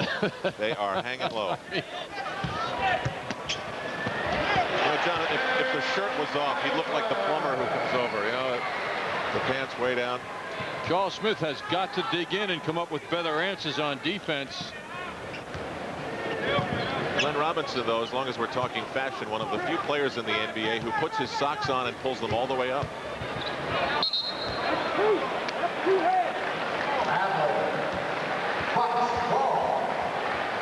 Foul on the Knicks. Jess Kersey saying 2 hands. I guess somebody pushed going through a screen. Al, what do you mean he pulls them all the way up, the socks? Up around. Well, they're up around his ankles. I mean, they're not. Oh, down real low. Right. Okay. I mean, you know, some guys you can actually see the tape on the ankles these days.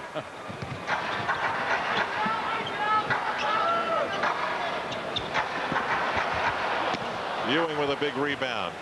Clarification, last time the Knicks had the ball, it was a double dribble. So no sort of foul was called. Derek Harper looking inside for Ewing. Alton Lister guarding Ewing, who lays it off for Williams. And fouled.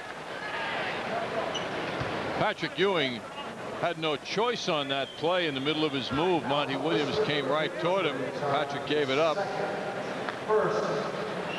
Patrick working hard to get position, finally gets it, then Monty comes his way on a nice look off by Ewing to Monty Williams, who draws the foul there. Called on Alton Lister, his second. Harper Harper gets the Ewing screen. Pick and roll. Ewing looks inside. Smith missed the layup. I'm going to say that's 6 or 7 shots like that the Knicks have missed tonight.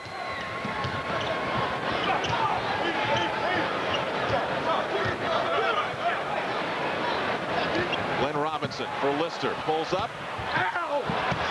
Ewing up there again. Knicks seem very aggressive on their defensive boards. 3 minutes deep into the third quarter.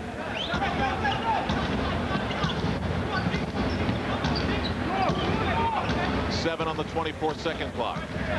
Ewing with 5. Lets it go. Way off. What a rare sight. Bucks are doing a terrific job making the Knicks work to get easier shots, and they're not succeeding. They're not getting easy shots.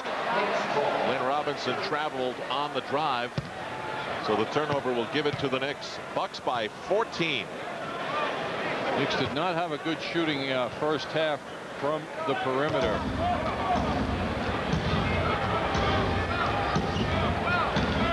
Pat Riley said those three-pointers can seem like fool's gold. You know, the Knicks have been hitting over 50% in the last 3 games.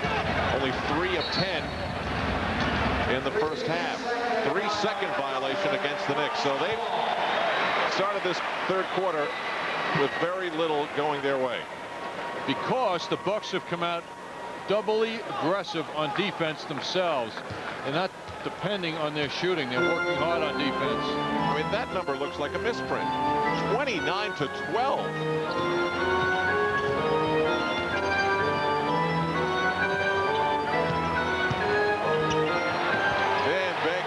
Beautiful ascension of the basket.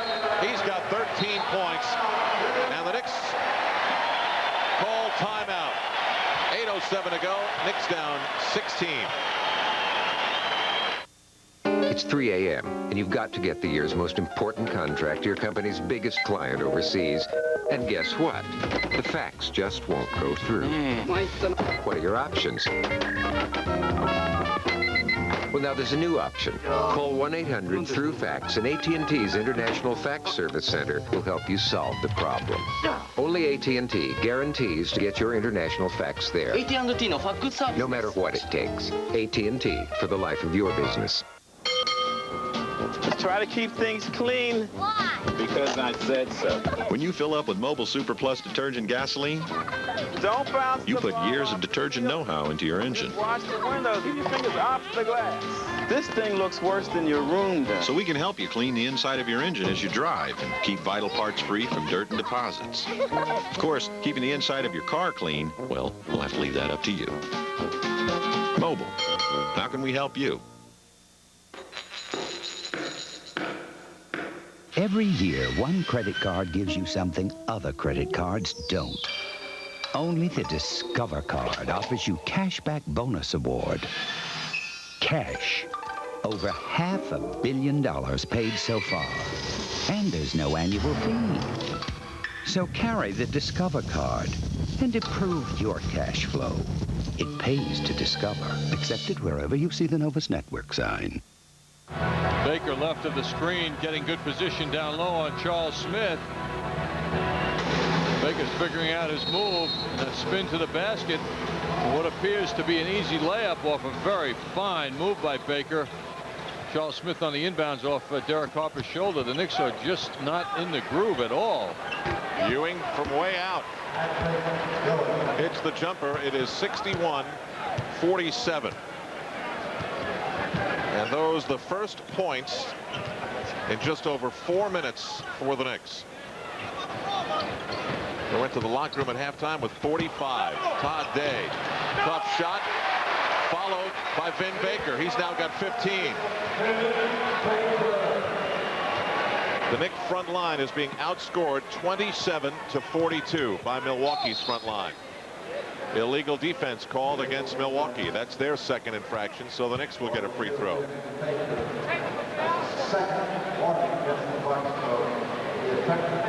And the Knicks will send John Starks to the free throw line, or make it Charles Smith to the free throw line.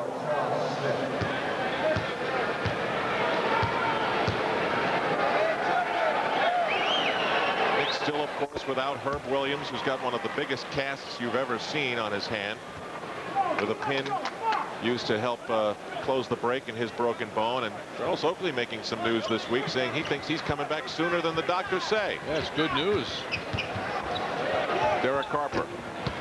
That's a welcome sight for Derek, who was 1 for 6 in the first half. He's got 5 points and 6 assists. Knicks down 13. The 16-point lead was the Bucks' largest of the game. Alley-oop. Oh, Vin Baker emerging as the big player of this third quarter. He's got 17. I just can't imagine what Pat Riley's thinking about Charles Smith's defense. I mean, it just isn't there at all. Monty Williams wide open, rolls it off.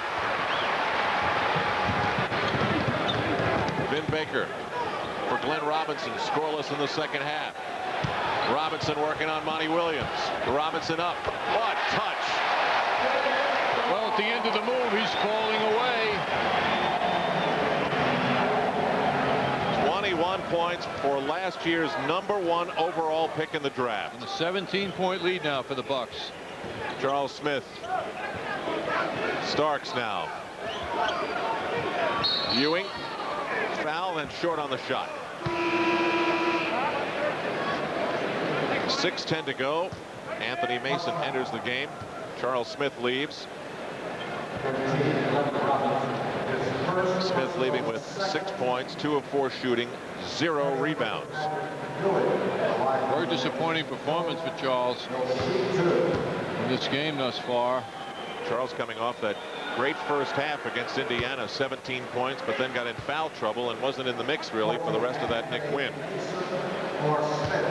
You know, it's just scary to a coach when a player can be so good most of the time and then almost look disinterested or not into it or uncaring. I mean, it happens in all sports on certain nights, but it just didn't seem the effort was there from Charles. He seemed to be watching what was going on. Murdoch lays it off for Alton Lister. That's a dunk with extra oomph. 8 points for him. And here's an oddity off the stat sheet. The Knicks have been to the line 9 times, and Ewing has taken 8 of those 9 and made all 8. He has trouble holding on to the ball. It's saved by Monty Williams. Little globetrotter dribbling for Starks and a 3. Way off. Murdoch comes away with it. Looking up the floor, he sees Vin Baker.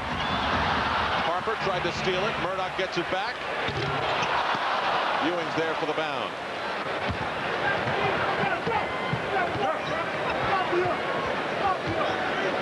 The tempo of this game has been mostly under control, so that little sequence was much wilder than most of this game. Starks at the bottom of the rim. Ewing with the follow. Boy, Ewing is truly the man for the Knicks in this game. I mean, he's carrying the team. Ewing's got 22 points. The nearest member of the Knicks is John Starks, who's shooting 4 for 11.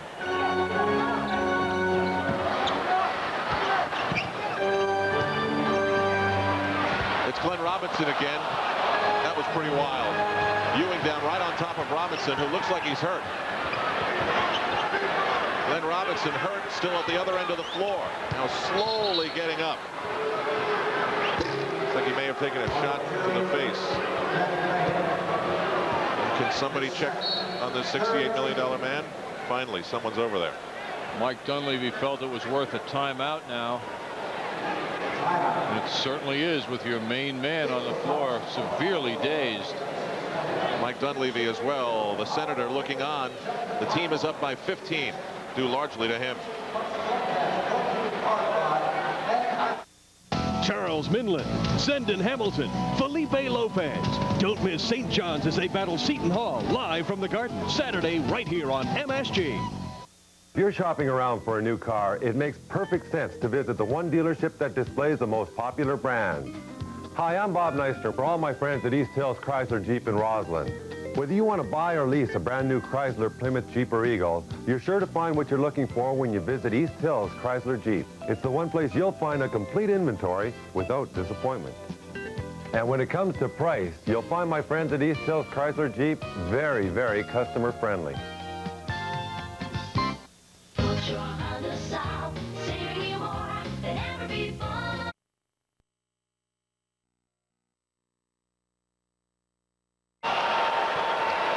at the Bradley Center in Milwaukee. They couldn't wait to get the game restarted, and Monty Williams with a spectacular dunk has scored points 5 and 6 and brought the Knicks within 13 points. Just over 4 minutes to go in the third quarter here in America's Dairyland. Johnny Newman's in now for Glenn Robinson, who was shaken up on that last play. Newman lost it. Harper was more than willing to grab it. Now he has it poked away. Saved beautifully by Murdoch, who visited the media. Lister fouled as the ball rolls off. And Ewing is completely exasperated. That's his third personal foul. Third personal with just under 4 minutes to go. Meanwhile, Glenn Robinson still being looked at by one of the Bucks trainers. I thought he took a shot in the face. Now are they doing something maybe to his hand? We'll take a look at what happened to Robinson. After this fake, you'll see Ewing fall on him.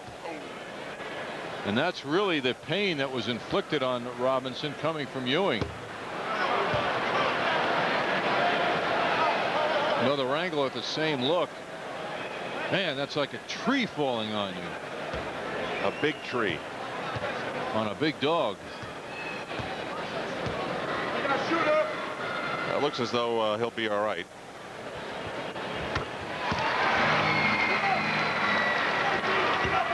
Points. Probably saw a few stars too, John. We can only hope that was like, you know, Cindy Crawford and stars like that. Right. Under 4 minutes in the third. Knicks look to Ewing. He gets Alton Lister up in the air. Now he takes a shot. This is a frustrated Knicks team right now. Ball's not going Ewing's way. He thought it was in the act of shooting. Yes, Kersey saw it another way. Ewing not in the act of shooting, according to Jess Kersey. Ewing didn't like that. That was strange looking. Vin Baker rejected that shot. He actually had time to go up and catch it. We're told Glenn Robinson is okay and will return. Vin Baker very active in this third quarter, though missing there. Mason. Oh, it's a beautiful shot. Anthony Mason with a reverse and the foul. Well, he did it at the Garden the other day, going in the other direction. And now he finishes this layup with a wild spin on the ball. Here's another look at it. Mason going across the basket. What a touch. What a feel for the basket by Anthony Mason, and the foul shot. It's the free throw. You know, John, this game quickly is becoming one in which Patrick Ewing's playing and no one else is. Ewing is leading the Knicks with 11 rebounds. You know how many the next Knick has? Two. Knicks are within 11 meanwhile, with 3:10 to go now in the third quarter. And you know who that man is with 2? Derek Harper. Oh, you're looking at Mason with 1 rebound. Now, it was apparent early in the first half, certainly later in the first half as well, that the Knicks forwards were not contributing at all.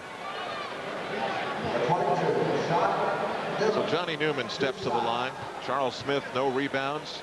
Monty Williams, 2 as well. I'll make that 1. So it's so often the focus of this Knicks team. There's Mason grabbing a rebound. 3 minutes to go in the third quarter. It is the Bucks by 11. Some of the luster and the energy is gone from the Bucks right now. You can see it as the Knicks are coming down now and getting a lot of movement to the basket.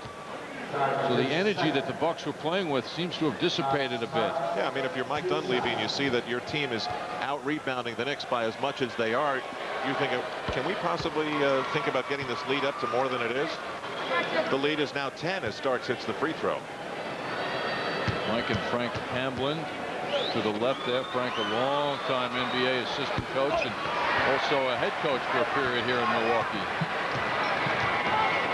Bucks have had a habit this season of folding late. As recently as Wednesday, they led the Kings by 20 in the second half and then had to hang on for their lives. Marty Conlon coming to the rescue.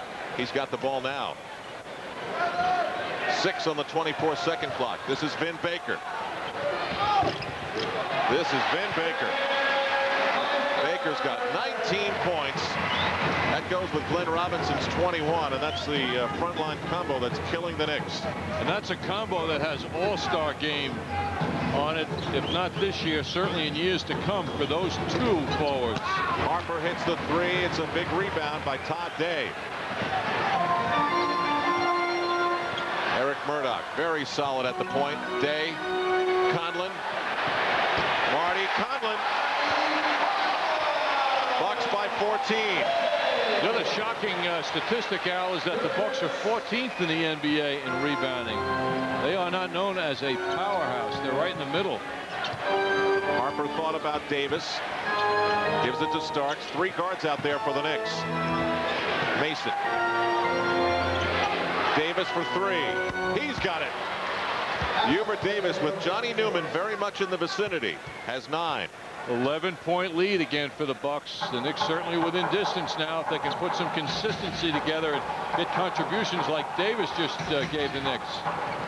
Again, it's Marty Conlon. Ewing doesn't go out there and doesn't have to that time. Just over a minute to go in the third. Bucks up 11. They were up 12 at the break. Harper wide open. He doesn't force the shot, though. 10 on the 24. Ewing for 3. Mason the follow.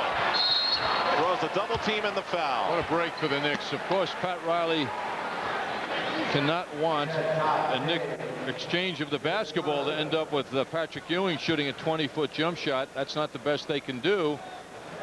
Come on, they're 9 and 6 when he hits 3-pointers. But in another sense, that's not good enough, Al. In another sense, Patrick has worked so hard, he's earning any shot he can get, it would seem. He is truly the main contributor by far for the Knicks.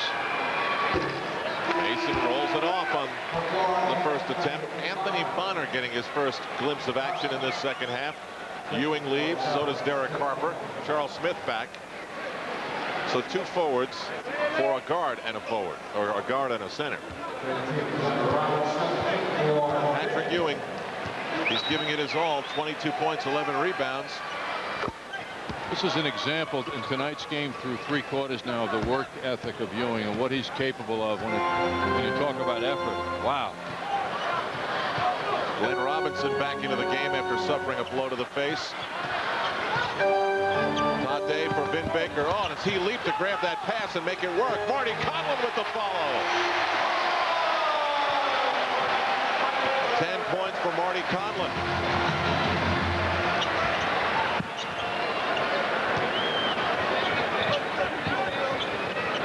Mason backing in on Conlon. Hubert for another 3. He's hit 2 in a row. And looks at the Bucks bench. Maybe someone was trashing him from behind as he let it go. Knicks have it down to 9. 12 points for Hubert Davis, who's guarding Eric Murdoch. 12 to go. 6 on the 24-second clock. 4, 3. Conlon doesn't get it off. Was not aware how much time there was. So the Knicks will have 2.1 to work on that 9-point lead to end the third.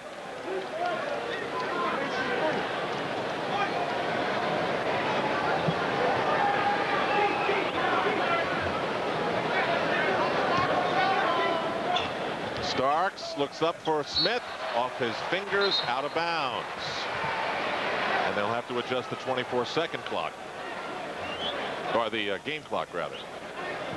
How often you'll hear coaches describe a player's assets in that he can catch the ball. It's something that is not overlooked by NBA coaches, the ability to catch the ball.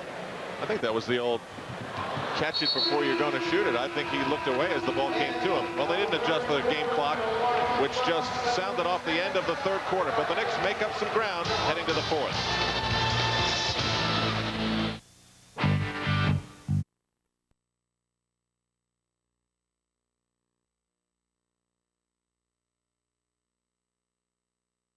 Users of MCI Friends and Family Basic would save more with AT&T True USA Savings.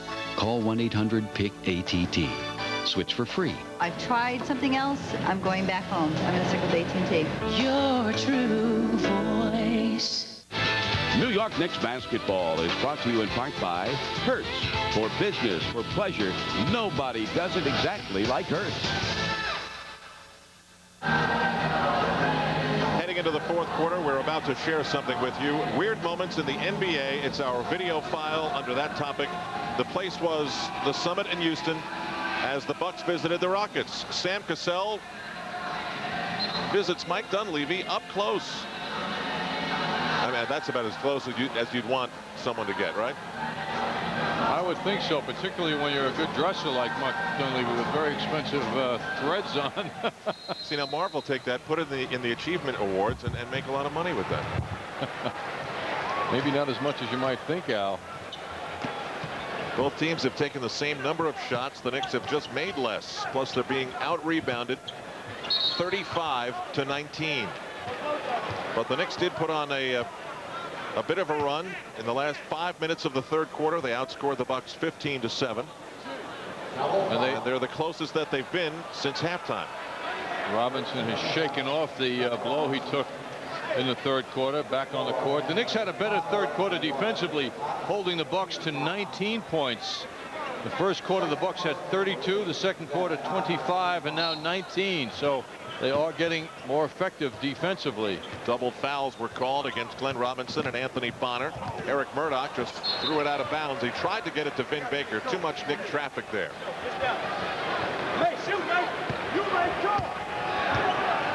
So the Knicks will have to overcome some colder than normal shooting in this 7-game streak, and the rebounding deficit to try and come back here in the fourth. Charles Smith. Bonner gets the offensive rebound. The Knicks haven't had many. Smith up again. Attempted the dunk but was fouled.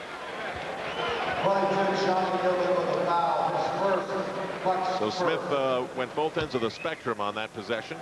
Johnny Newman called for the foul. Knicks have to be happy to see Charles Smith moving a little more as he went in to follow that miss.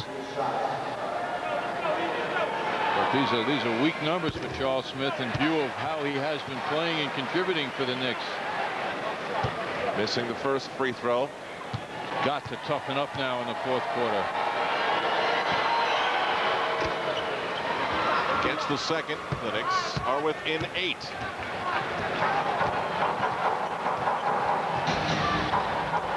Patrick Ewing continuing to rest on the Knick bench. John Starks now the point guard for the Knicks.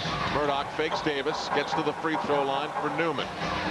And now it's Glenn Robinson, who's been very quiet in this second half. Out of bounds, Knick ball. He got double teamed by Bonner and Starks, and then just couldn't make it happen. Starks for Mason. Davis. Starks open for the three. Followed beautifully by Smith. That's his first rebound in the game. I get a sense of confidence from the Knicks now, Al. It probably comes from that 7-game winning streak. Davis with the three and was fouled. John Starks, at the moment he released, put his hands in the air to signal three. It went, and Hubert Davis has a chance to make a 4-point play. You know, there's a determined look about the Knicks. Starks giving it off very clearly, and there's something to it. They've got it close. They're within 5. Is that Johnson's team behind us? Exactly. Are they members of Hertz #1 Club Gold? Exactly. Are we members of Hertz #1? Not exactly. So thanks to Hertz, they're going to get to the meeting on time. And we'll be late. So exactly what'll I tell the boss? In rent-a-car, there's Hertz, and there's not exactly. Make sure you choose the right one. And then a dog in the cargo hold 8-hour presentation. Is he buying it? Not exactly. Hello and welcome to the Iceman Cooking. Penny Harder.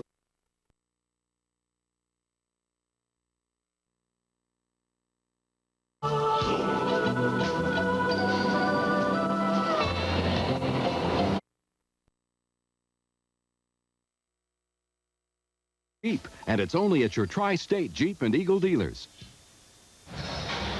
The Knicks needed someone to get hot. Hubert Davis right now is their man. He has scored 9 of the last 11 points for the team.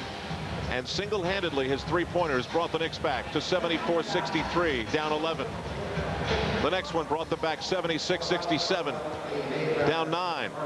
And just moments ago, the one that brought them to within 5, Hubert Davis comes up short on the 4-point play attempt. Could have been the 8th in the Knicks history. Hubert does have one of them. John Starks has 5. And Trent Tucker, the famous one as well. And now some uneasy noise from the fans here. Not a sellout, but very close to capacity at the Bradley Center. The Bucks led by as many as 16. Glenn Robinson, only 2 second-half points after starring in the first. It will not count. Isn't it amazing he made that shot, though, Al? The 24-second clock expiring as he drove to the basket. Charles Smith came over with good help. Bonner doing a nice job dogging the dog. Knicks on a 19-7 run. And in the NBA, this is the time when you want those runs. 10 minutes to go in the 4th quarter. Davis guarded by Newman. Breaks away from the screen. Goes for it again. John Starks and Hubert Davis loving life during the streak. You know, it's amazing as Patrick Ewing has been resting since the final minute of the 3rd quarter. Knicks within 2. Vin Baker. The Bucks looking for somebody to score some points. Lee Mayberry off target. Newman missed on the huge follow. Mike Dunleavy would have rather seen the rebound and the putback. Davis for another 3. Rebound Smith right up with a foul. So Charles Smith has a chance to tie this game as the Knicks explode in the last couple of minutes of the 3rd quarter and now in the 4th. John Starks has become Hubert Davis's agent right now. He's getting him the ball, patting him on the back, happy for him. There's energy now in the Knicks attack, and there's some versatility other than Ewing. Davis has 18 points, 7 of 11 shooting. Charles Smith failing to make it a 1-point game. Todd Day is in. Johnny Newman is out. You have an interesting personality now, both teams. You know, Al, the young team got off to a quick start. We can beat them, we can get them, and they certainly showed it. The Knicks lying low throughout most of the game, now showing the confidence that they have earned with their play of late. And then there's the conditioning thing. 9:10 to go in a quarter in which the Bucks have not yet scored. Another shot short by Glenn Robinson.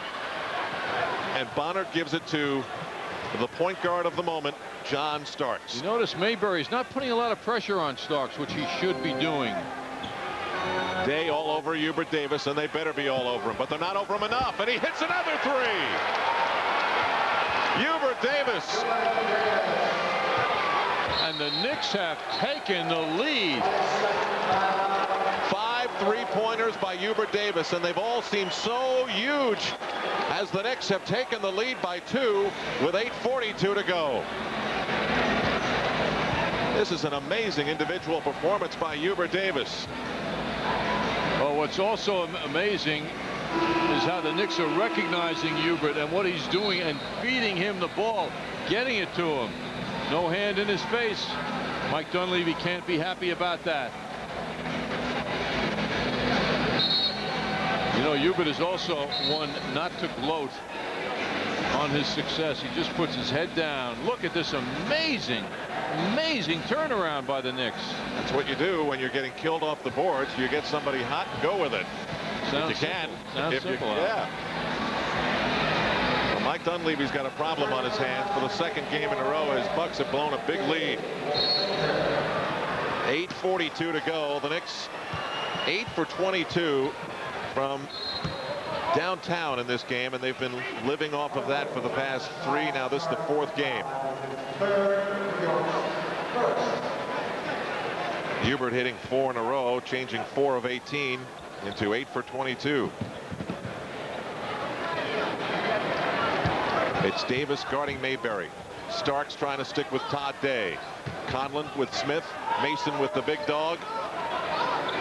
And Bonner with Ed Pinckney. 8 on the 24-second clock. Robinson right down the middle. A lot of contact. Conlon is fouled. A lot of contact that's going uncalled.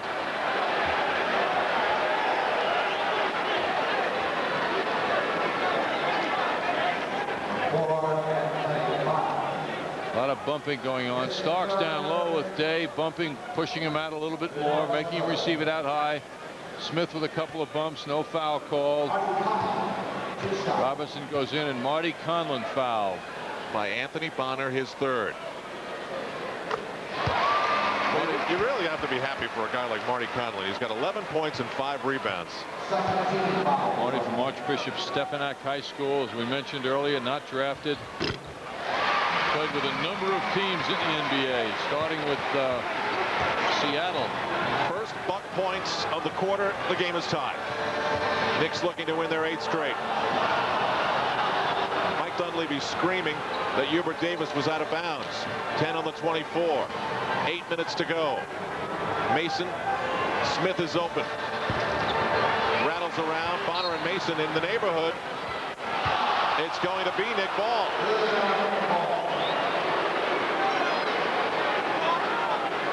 Charles Smith is the Knicks' biggest man on the court. Patrick Ewing still on the bench, although as I say that, Pat Riley turns to Patrick, gives him the call to get back in the game. Ewing rises up from the Knick bench.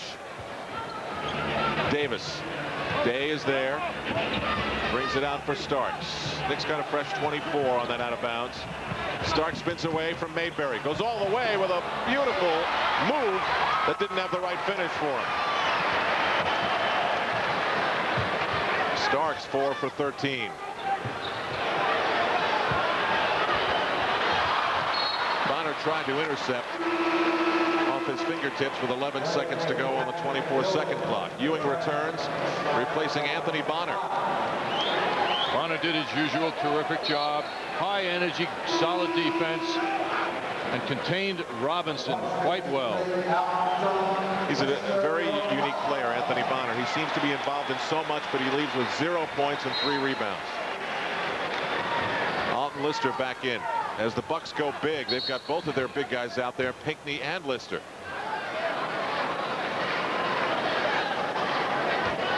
It's a foul against the Knicks.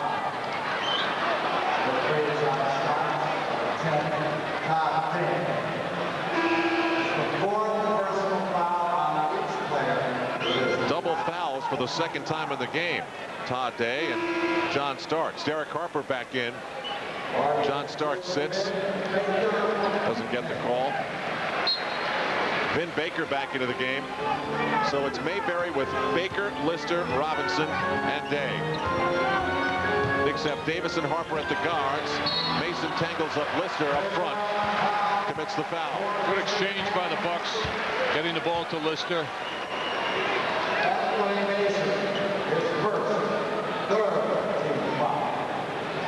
Mason's first foul. So Alton Lister takes his size 18 shoes. Was second only, said the microchip wizard, to Will Purdue's 19 AAA. Lister a very poor foul shooter, 49% coming in tonight.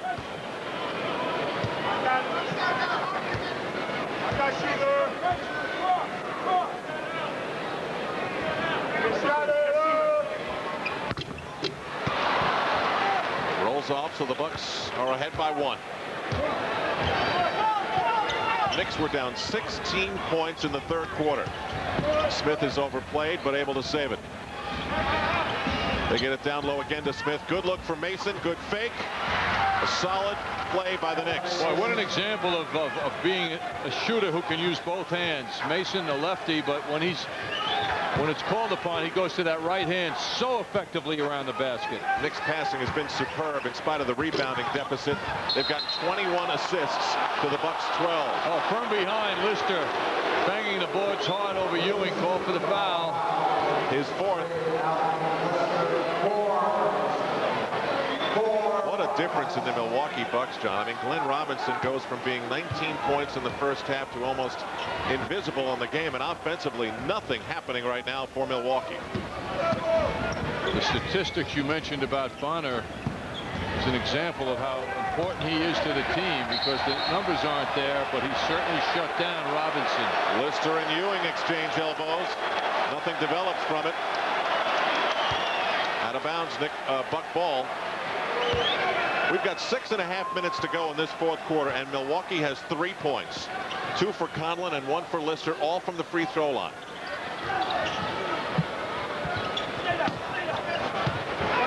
The big dog. Way off. Smith was right on him. Knicks break out. It's Mason. Smith on the left. Ewing coming up on the right. They get it down to Smith, who's fouled from behind. Severe mismatch with Mayberry on Charles Smith, and Mason picked that out.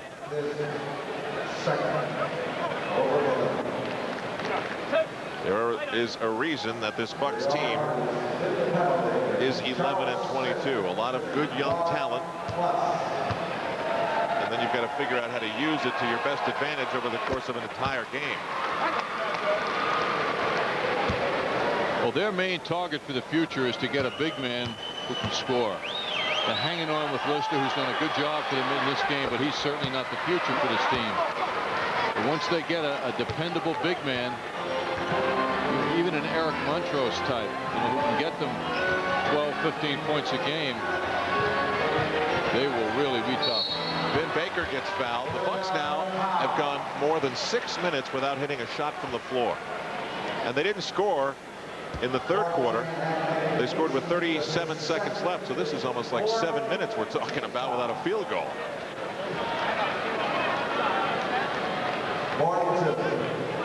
So Vin Baker steps to the line. Boy, was he huge for Milwaukee in the first 3 quarters of the third quarter. He's got 19 points and 6 rebounds. He was the 8th pick in 1993 for the Milwaukee Bucks. Now in his second season, made the all-rookie team. Mayberry leaves. Murdoch back. Vin Baker's an only child, Al, too, in case you wanted to know. I'm hoping that that doesn't matter. But one that his folks are very, very proud of. Albert Einstein was an only child, John. Right now, I have an only child. Shall I continue?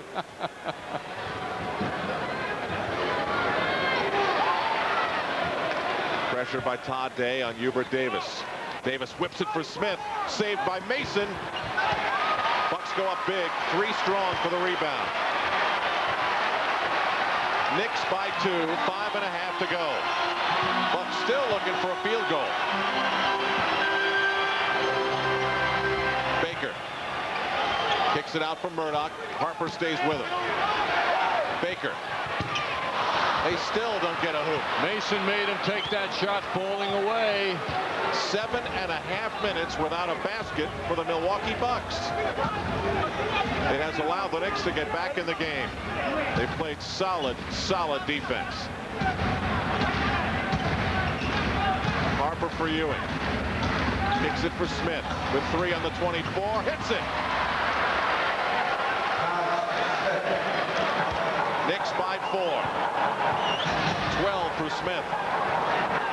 Charles maintaining his confidence despite the missing of the outside shots till now.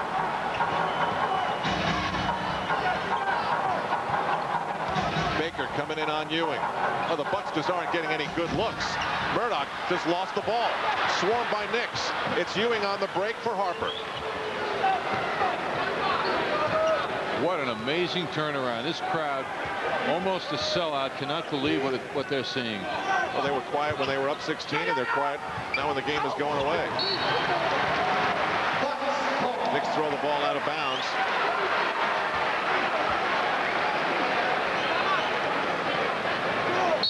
And Ewing did not like the scream that Anthony Mason gave in frustration. Boy, Mason had a face on him coming up court, and Ewing picked up on it right away and stared him right down. Okay, the shot's set, everyone's smiling, and then no flash. Next time, use Energizer batteries that nobody beats the whiz. They just keep on going.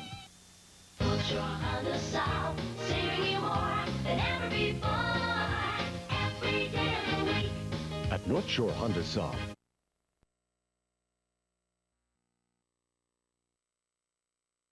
Two, Franklin Square Ford. 690 Hempstead Turnpike, Franklin Square. Plus 5 more big St. John's games. Get an inside look from week to week at team news, features, and highlights on the St. John's Basketball Report. Take full swings at today's hard-hitting sports issues with the man who pulls no punches. Bob Page hosts Page 1. Plus, you can always get all the scores and stories every night with MSG Sports Desk. Have a happy with all the great New Year sports action on MSG Network, the best in the game.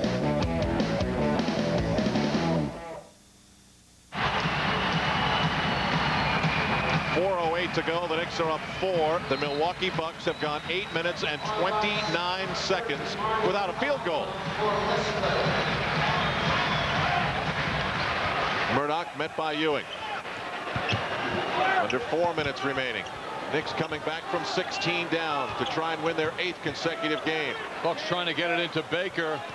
Mason steals it from Vin Baker. Mason has been tremendous, as he was on Smits the other night.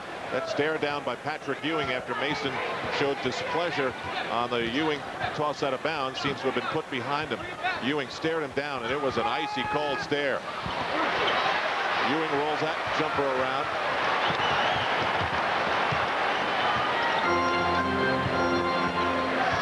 Minutes without a hoop. Murdoch for Baker. Another chance denied. He'll go to the free throw line. Ewing up for the block, came down and seemed to injure his ankle a bit. Walking a little gingerly on that left ankle. Knicks taking great pride in their defense and help right now.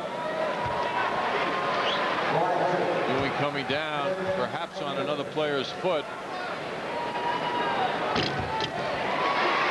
Baker puts up the free throw to bring the Bucks within 3.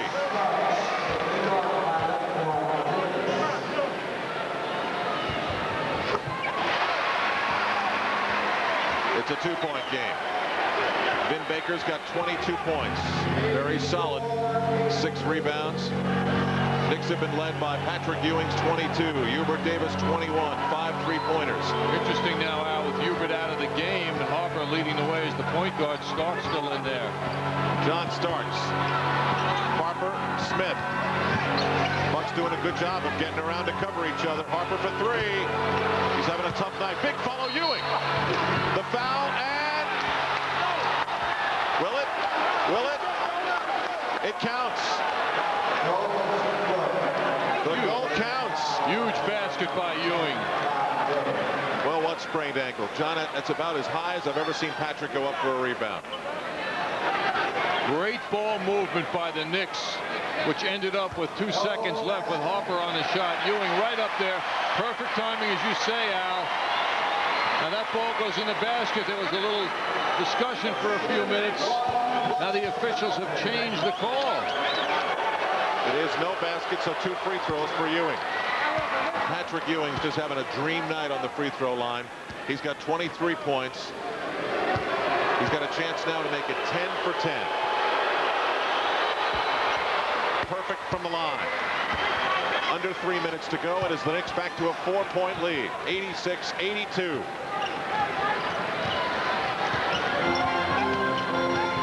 Murdoch for Glenn Robinson. Just not part of the Bucks mix in the second half. He was the complete mix in the first. Robinson misses the 3. Ewing grabs the rebound. Rebound number 13 with 24 points for Ewing. Mason gets hacked by Glenn Robinson. He will go to the line. John, we are looking at an opportunity here to watch a team go an entire fourth quarter without a field goal. They have not scored in 9.5, 10 minutes. They have not scored a field goal in 10 minutes. It's just a remarkable turnaround and period that we're observing, Al, as you point out. I mean, it's unbelievable. Mason gets a very lucky bounce on the free throw.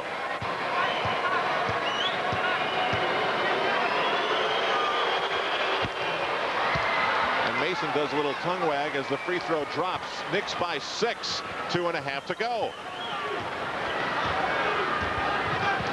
Murdoch looks for Todd Day. Starks right there. Marty Conlon guarded by Ewing. Day rolls it around. Conlon follows and is fouled. They won't score a field goal this trip either. The Knicks are in a state of denial. In a big way. Fourth foul committed by Anthony Mason. Marty Conlon will step to the line. 12 points, 7 rebounds. And Mike Dunleavy has seen a lot of games like this in the past couple of years. A lot of games. Too many games. Mike now in his 3rd year coaching the Bucks after his experience in Los Angeles, which was quite different, quite successful. Got him an 8-year deal here, right? Yes, it did. Herb Cole, the owner. Knicks tap it alive to prevent the Bucks from grabbing hold. Herb likes Mike's style, and he did get an unusually long commitment. 10.5 minutes without a field goal. 10 on the 24-second clock for the Knicks, who are in complete control. Starks for 3. Mason follows, gets the offensive rebound. The Knicks get a fresh cycle. Incredible rebound by Mason, battling the taller Conlon. And a timeout is called. We are on the verge of seeing something unbelievable. There's been a 22-point turnaround in this game. Knicks by 6.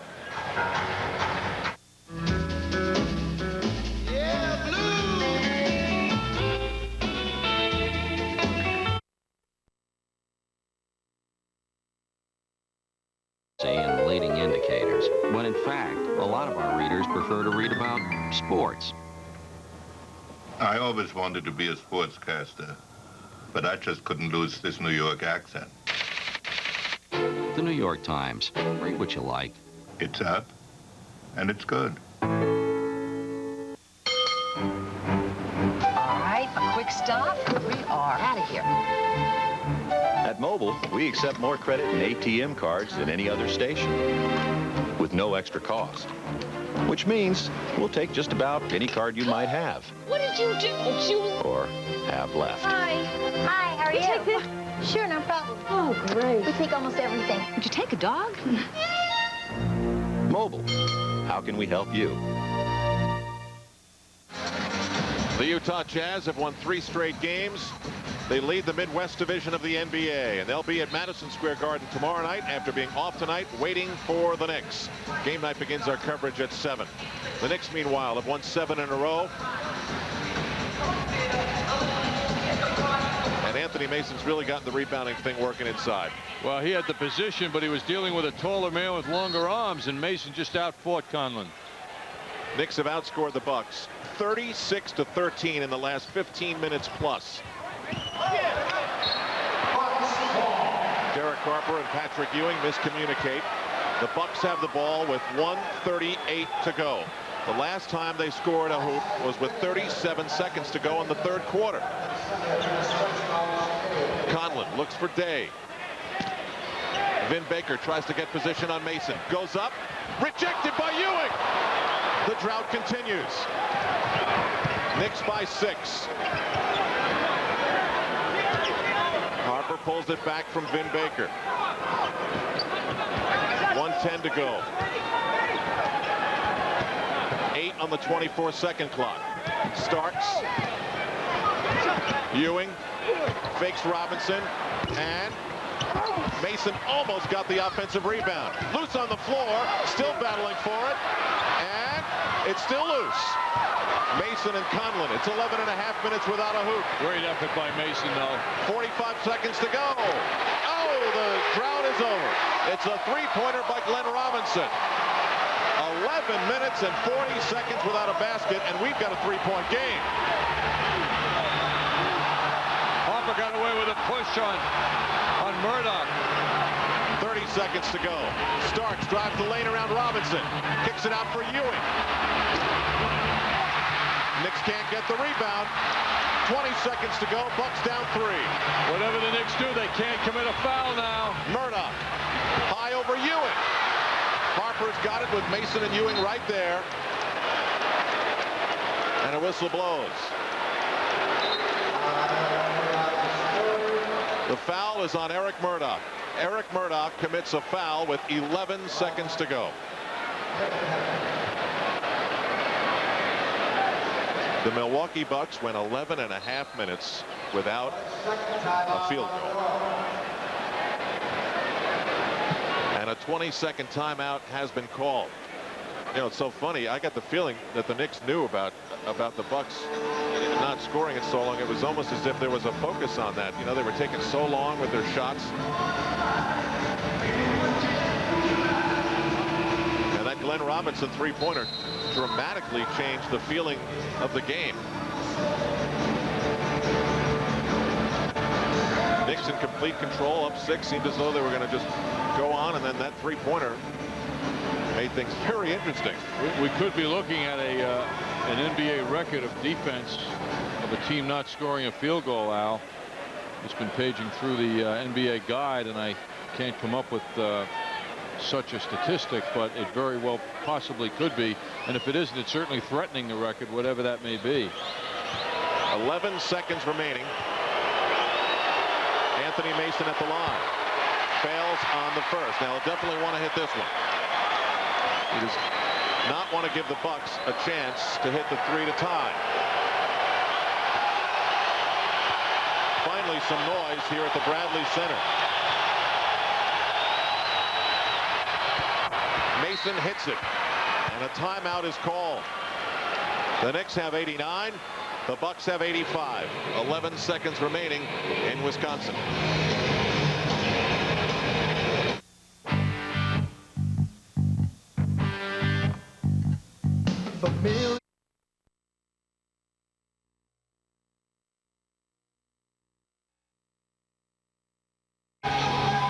Knicks up 4. Bucks ball. 11 seconds to go.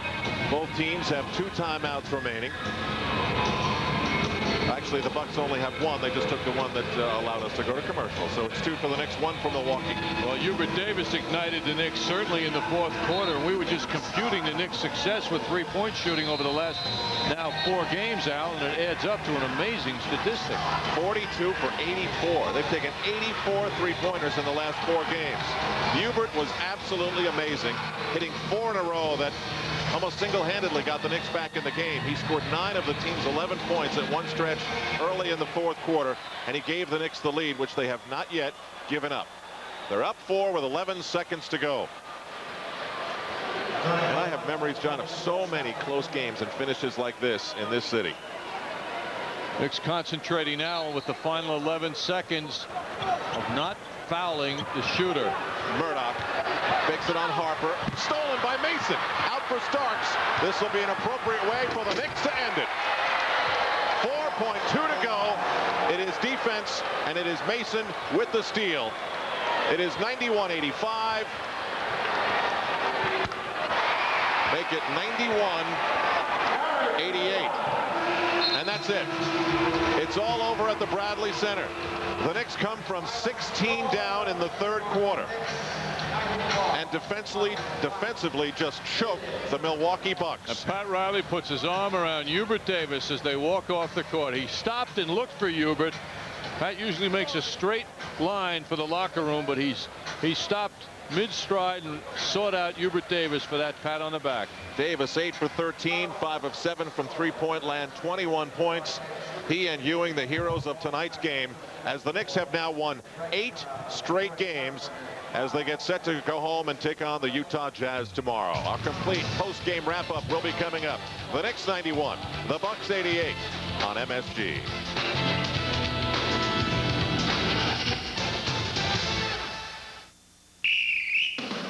These days, people...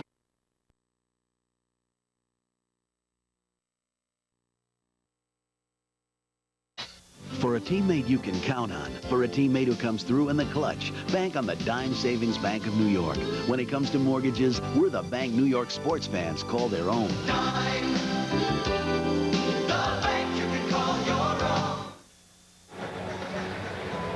3rd quarter, Knicks down 16, dead in the water. Suddenly they turn on the defense, and boy, do they turn on the defense. They outscore Milwaukee 39-19 over the last 17 minutes. And this is one that the Knicks can enjoy because they know in the end it was defense, it was hard work, and it was that unselfish passing as the Knicks whip it around for 22 assists. Pat Riley grabbing hold of Hubert Davis with a hug and a couple of pats on the back. It was Hubert who almost single-handedly turned the game around. His first three-pointer made it an 11-point game. His second made it a 9-point game. His third in a row made it a 5-point game. And his fourth in a row gave the Knicks a 2-point lead at 78-76. And the Knicks can thank themselves for having Patrick Ewing keeping them even close in this game. 24 points and 14 rebounds. There was a time when he had 11 rebounds and the nearest Knick had but 2. Now the scoring summary brought to you by your Tri-State Jeep and Eagle dealers. There's only one Jeep, and it's only at your Tri-State Jeep and Eagle dealers. Ewing with 24 and 14 rebounds. Davis with 21, 5 of 7 from downtown. Starks had 12, an off night for John, 5 of 15 from the floor, 5 assists to go with it. Charles Smith finished with 12. Anthony Mason had 11 and 9 rebounds in 34 minutes, but in the last 7 minutes of the game, he was just huge. The factor off the boards, 2 offensive rebounds, 7 defensive for 9 total. The story for the Milwaukee Bucks, Glenn Robinson gets 19 first half points and then disappears. He finishes with 24, the rookie shooting 10 of 20 with 7 rebounds. Vin Baker strong in the third quarter, then the whole Buck team disappeared in the fourth quarter. 22 points and 6 rebounds for the former Hartford star. Marty Conlon, born in the Bronx, 12 points tonight. Alton Lister got 10 as the Knicks shoot 42%, get out rebounded 43-34, but win it with defense, 91-88. The punctuation point on the game will be upcoming from John Starks as the Knicks steal it from Eric Murdoch. As we look at that, we'll tell you we'll be back with more from Milwaukee. But first, let's go to Mike Crispino at the sound of the dunk. All right, thanks very much, Al. The Knicks, of course, facing a firestorm from the Buck rookie Glenn Robinson tonight, as you just saw here on MSG. The big dog scored 15 of his team's first 39 points, helping Milwaukee to lead by 16 into the third quarter. Then, as Al mentioned, they went 11.5 minutes without a field goal. The Knicks outscored Milwaukee 36-13 over a 15-minute period, and now they have won 8 in a row. This one of the best comebacks of the season, 91-88 at the Bradley Center. Pat Riley has had reason to smile lately. His team has won 7 in a row. They have been red hot from three-point range. Monty Williams, great steal. He's been helping him get off to good starts, driving and slamming with a left hand. But Milwaukee and Mike Dunleavy led at 32-27 after 1. Second quarter, Vin Baker and Robinson working. Here's Baker down low. He finished with 22, and Milwaukee had a 9-point lead, 50-41. Herb Cole, the owner of the Bucks, looking on, checking his biggest investment out. The big dog, Glenn Robinson, goes inside on Mason and then pumps one over him. Had 19 in the first half. It was 52-41. But watch what happens here. The up fake, and Ewing ends up landing on Robinson. He took a heavy hit and scored just 5 more points after that. Spent a lot of time on the bench in the third quarter. The alley-oop went inside to Baker. A 65-50 lead for Dunleavy and company. After 3, they led by 9. But then the drought started, and Hubert Davis started to heat it up. He hit 3 consecutive, then 4 consecutive threes, 21 points in an 18-2 run. 78-76, the Knicks had the lead. Charles Smith beat the 24-second shot clock. 12 for him, a 4-point Knicks lead. Then finally Murdoch, down by 3. They make the steal. Ahead it goes to John Starks, who finished with 12, and the Knicks hang on to win it 91-88.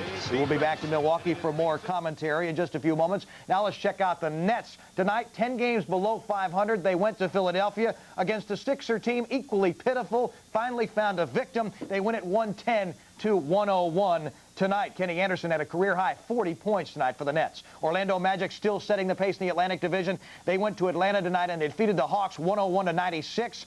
Penny had 26, 21 for Shaq, and also 21 for Donald Royal tonight. Utah Jazz, notable road warriors, or warriors I should say, for the last few years, must have discovered the solution to that problem. They won their 11th straight road game today, and they'll be in New York tomorrow night to face the Knicks. They defeat the Celtics 95-93. Now, in that game, they lost Felton Spencer, their center, on this play. Purvis Ellison went up for the shot, and Spencer landed on him and tore the left Achilles, ruptured it. ending his season. Utah wins, but they lose their center, Felton Spencer, for the remainder of the season. On the NBA scoreboard, Indiana 113-99. Dale Davis had 25. Juwan Howard led the Bullets with 22 tonight. Minnesota 104-92. They score 100 points for the first time in 17 games. Daniel Marshall returns with 25 points in that game. Elsewhere in the NBA, we saw Indiana and now Detroit losing to Minnesota. We'll flip it again and try to show you what else happened. The Spurs and the Rockets playing in Houston, Sacramento, and Chicago. There you have it, Sacramento beating the Bulls with Scottie Pippen complaining about wanting to be traded. The Bulls lose to the Kings by 10 tonight. Look, we'll look at it again. The Houston Rockets 100-98 over San Antonio, still playing in the fourth. Olajuwon close to 40. Elsewhere, Clippers are in Seattle, and the Golden State Warriors just underway, taking on the Los Angeles Lakers in the Forum. The NBA's VP of Violence, Rod Thorne, did not take kindly to Reggie Miller's punk act here on Tuesday. For shoving Charles Smith and attempting to start an altercation, Miller was fined $5,000 by the NBA today. We'll go back to Milwaukee for more on the Knicks' victory over the Bucks tonight after these words.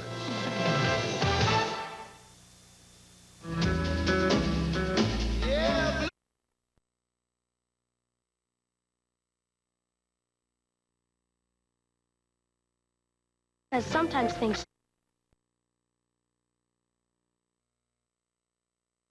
What was the subject of the halftime disappointment? Well, I think the biggest key was that they had out-rebounded us at a halftime by more than 12-plus rebounds on the board. They had a lot of offensive rebounds. We didn't have one offensive rebound in the first half, as well as our lack of energy just translated into them just scoring at will on us. Is there any explaining that, a lack of energy in a game when you know young players are going to come out and play hard, or is that just something that happens from time to time? I mean, it happens from time to time, especially with teams like this. They're young, they're confident, they're full of energy. We've won 7 or 8 games in a row. Naturally, sometimes complacency sets in and you don't go out and you're not as focused as you're supposed to be. But they rung our bell and they gave us a wake-up call, and at halftime we realized that either we have one of two choices: come to play or get blown out. I was just kidding you before we started about putting the rookie Glenn Robinson in your pocket in the second half. He put on quite a show in the first half. What was on your mind when you were matched up with him in the second half? I just wanted to be physical with him, get up into him and not give him any room, because he's a heck of a player. He has a lot of skills, and he has the ability to not only put it on the floor going both ways, but he can raise up and hit the jump shot all the way out to three-point range. So with a player like that who has triple threats, you just have to get up into him and just make it a little bit tougher for him and hope that he misses. Did you realize that the team, the Milwaukee Bucks, was scoreless from the field goal, department in the fourth quarter until the closing seconds? No, I mean, it's kind of hard to think about things like that when you're out there playing. The only thing you want to do is just try and stop them 2 or 3 times to try and cut into the lead, and that's what we tried to do. We were down by 9 going into the fourth, so we naturally wanted to cut it down, and Hubert was able to knock down some big shots. We rebounded, we made some stops on the defensive end, and lo and behold, we were in control of the ball game. Anthony, it's been an emotional couple of weeks for you, losing your dad recently. He has been an inspiration to you. You've said it, I know, to the press in the past. Is that situation driving you forward now, the memory of your father who you were so close to? It's just driving my everyday life. I wouldn't really put it on the basketball side of it, because he was such an important force in my life. He helped shape and mold the Anthony Bonner that you see here before you. So I'm just definitely fortunate to have had a man like that in my life for 26 years, and his memory will live on, and I will just continue to try and make him proud of me. I'm sure your relationship is very inspiring to those who know you. Anthony, a very solid game for you and the Knicks, a winning streak now continuing, going home to face the Utah Jazz tomorrow. We appreciate you spending a few moments with us and waiting with us out here, and congratulations on a terrific game. Thanks a lot. Okay, now let's go back to Al Trautwig. All right, John, so the Knicks win it. It's their 8th consecutive. The final score here in front of 17,909 was 91-88. The Knicks come from 16 back. We're wrapping up our game coverage, looking forward to tomorrow as the Knicks take on the Jazz. Game night begins our coverage at 7. Of course, this is a formality of the moment, because we've got lots of good post-game stuff to bring your way here on MSG. The Pat Riley post-game conference and more coming up on the Knicks post-game report. The Knicks were down 11. They needed someone to get hot, and they got Hubert Davis to deliver 4 straight three-pointers. By the time he was done, they had a 2-point lead, a lead that they would never relinquish. MSG Announcers Clothing is provided by Perry Ellis Menswear. Stay with us on MSG. The post-game report is next. York Knicks basketball has been brought to you by Ice Draft. Taste the future of draft beer. New ice brewed ice draft from Budweiser.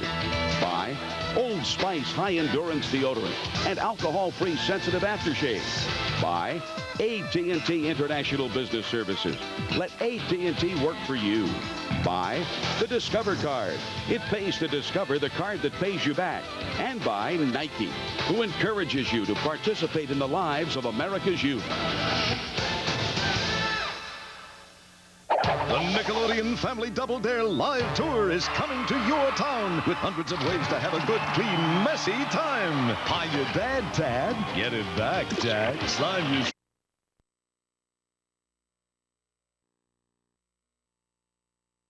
You are the man who digests it like no one else. Well, Al, the Knicks didn't shoot the ball that well, but they certainly played heavy defense, and the Bucks finishing the game with 49% from the field. The Knicks at 43% foul shooting. The Knicks outscoring their opponents for once at the foul line. That seems to happen quite rarely.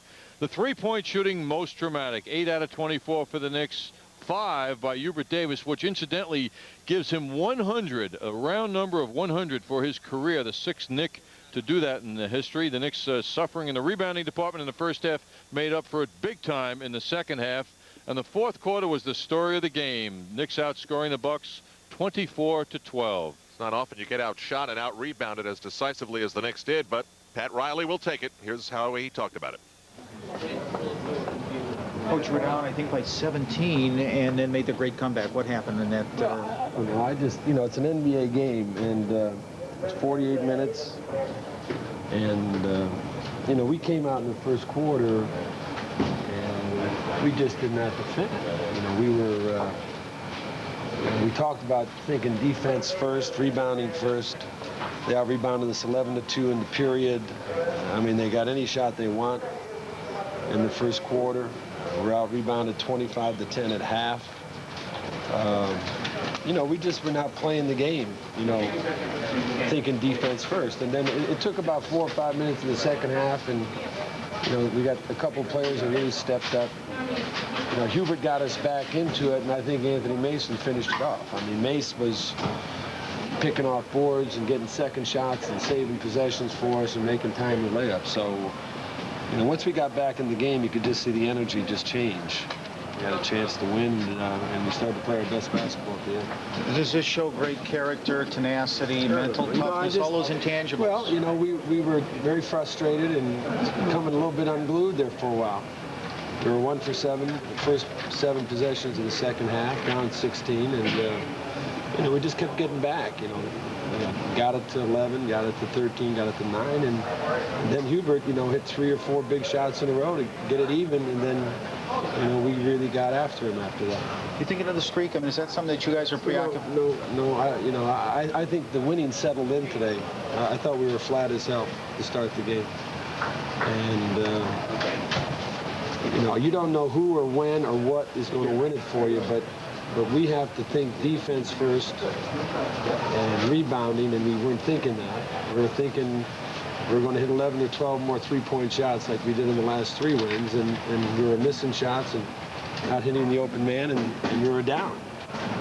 And if you're thinking win, you got to be thinking defense and rebounding, and we weren't thinking that. The defense in the fourth quarter, is that what you used to play? We got up. We started to get up. Once our guys began to smell that they were getting closer and had a chance to steal a game, we did a better job on Baker and Robinson. They were not getting easy shots, and Patrick blocked a couple of good ones, and you just weren't turning on us and making easy shots. They got 2 great young players. Those 2 guys, you got to compete against them, otherwise they're going to embarrass you. He went down and banged his head. I don't know if that had any impact on this game. No, he hit the 3 right in front of me. I don't think it bothered him. But it was a hard play. Patrick came to block, and they ended up on the floor.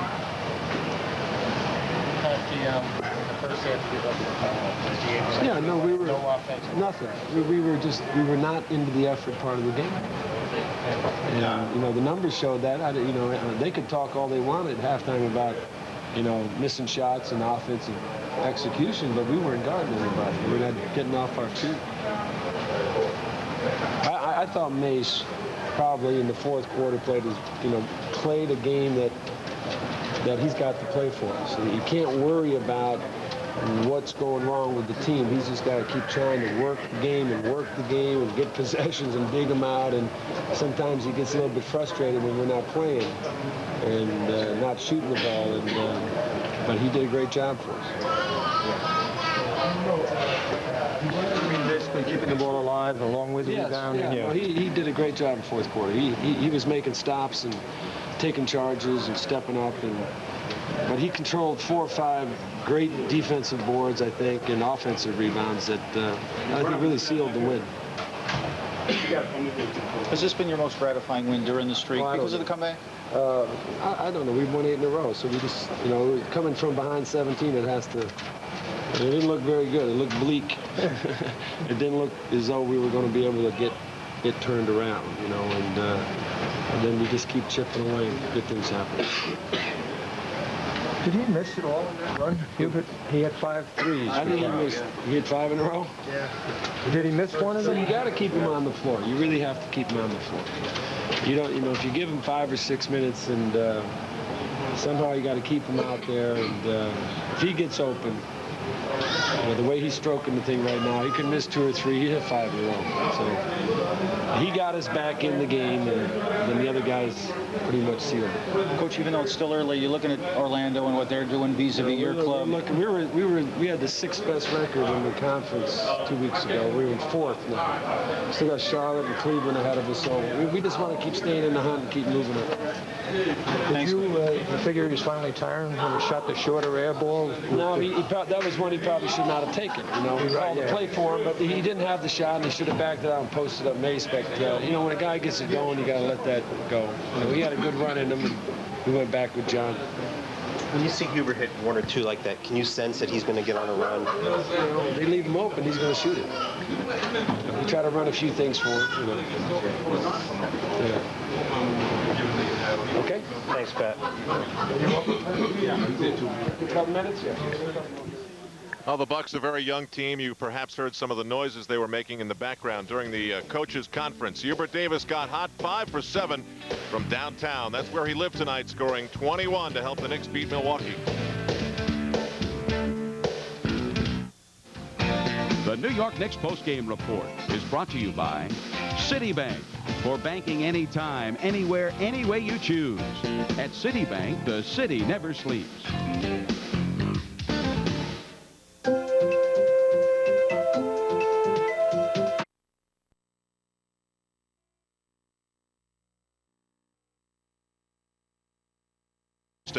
The collision of collisions, the Knicks and the Houston Rockets. We should report that tomorrow night the Knicks will not see the Jazz with their center, Felton Spencer, who unfortunately really was playing great. He had rededicated himself to being in great shape. The Jazz were leading the Midwest Division. Well, tonight they played in Boston. He ruptured his Achilles tendon, and I think that's going to do it for him for quite a while. Severe loss. He gave them some kind of toughness on the inside. All right, before we talk any more about tomorrow's game with Utah, how about a few more thoughts about this one? This was an amazing and a fun game to watch for as big a hole as the Knicks dug for themselves and the way that they came out of it. Amazing in that they shot 43%. They were out-rebounded in the game, and they took the game over. One thing they did, they cut down the turnovers. They held Milwaukee after a 57-point first half to 31 points in the second half, and they got dramatic play by Hubert Davis. 21 points in 21 minutes, and of course Anthony Mason. And Ewing was there throughout the game, that's for sure, but Mason really stepped up big, as did Bonner. On and on and on. A great team victory. And I have to say that maybe Johnny Hoops does not digest a stat sheet as well as Pat Riley. I mean, Pat must look at it for 2 minutes and he rattles off the numbers, and he couldn't have enough nice things to say about what Anthony Mason did in this game. Yes, Mason was sensational, but that has been a pattern of late. He does so many things well, and he did it again tonight. And the Knicks continue to fire up the three-pointers. What is it, 84, 85 in the last 4 games. They didn't hit as many with the frequency that they have in the previous 3, but still a very big weapon for them. Well, 42 out of 84 is pretty amazing from three-point range. All right, that's the look here at the Bradley Center at this game. The Knicks win their 8th straight.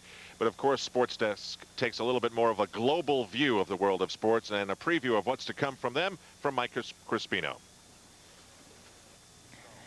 All right, thanks very much, Al. The NHL and its players finally officially agreed to labor peace for the next 6 years with a reopener for both sides after 4 years. The games begin next Friday. The Rangers will raise the banner when they host the Sabres that night.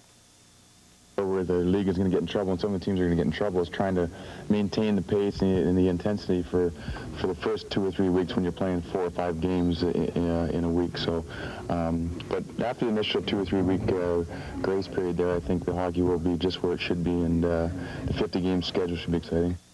Later on Sports Desk, we'll hear from the AFC Championship principals. The Chargers play underdog at Pittsburgh. Weather could be a factor there. It's expected to be in the 50s, and in San Francisco, where it's been raining for days. 49er officials claim the field will be playable, but it remains to be seen as you see these workers trying to battle the heavy rains.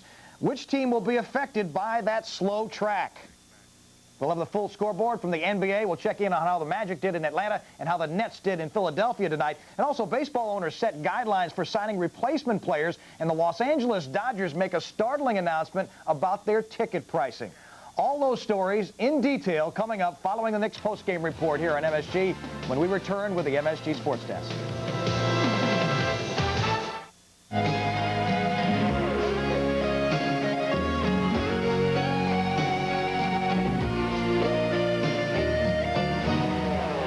Come to where everything Jeep is in plentiful supply right here at East Hills Jeep Eagle in Roslyn.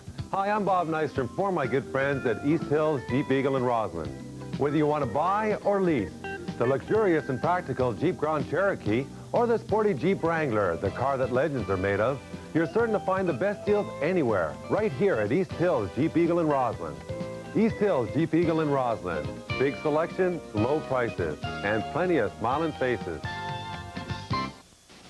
If you're a young, goal-oriented individual and you're looking for a secure financial future, Vision Investment Group is the answer.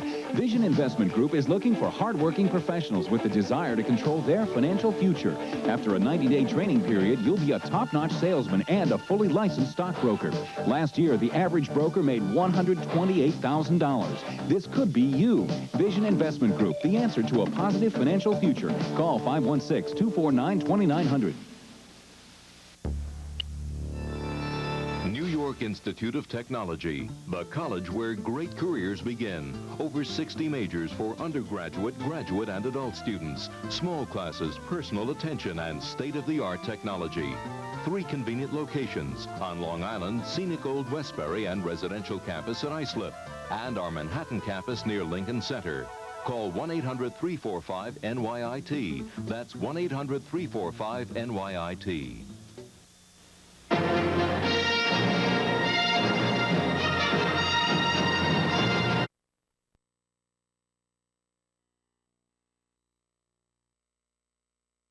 The Bucks 39-19 in the last 17 minutes and forced them to go 11 minutes and 40 seconds without a field goal.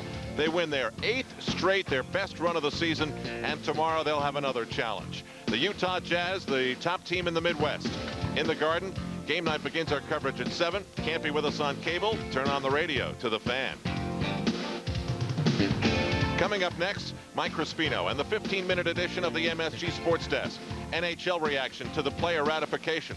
Around the NBA, Felton Spencer gone for the season. And NFL previews to the big conference finals weekend. And John, your final chance. Hubert Davis saved the day. Everybody knew it. He came through big time. He hit his 100th three-point shot of his career tonight. With director Bob Lewis and producer Howie Singer and John Andres. I'm Al Troutwick. Thanks for joining us tonight.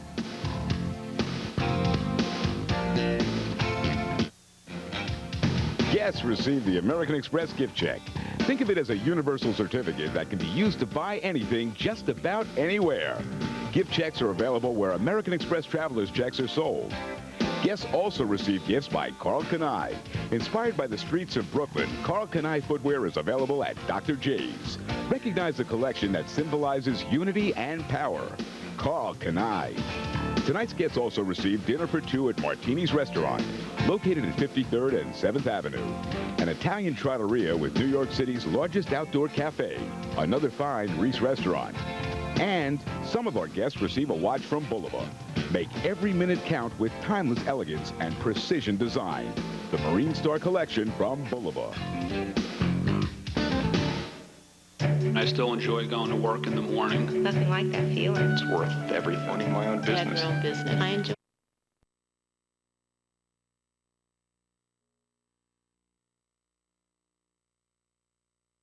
And for the future, hopefully this will put us on a new plane so that we know that the consequences of us not making an agreement are very real. Players are happy with the results in the context the games are going to go on. Sure, there were concessions that were made. We knew that at the outset.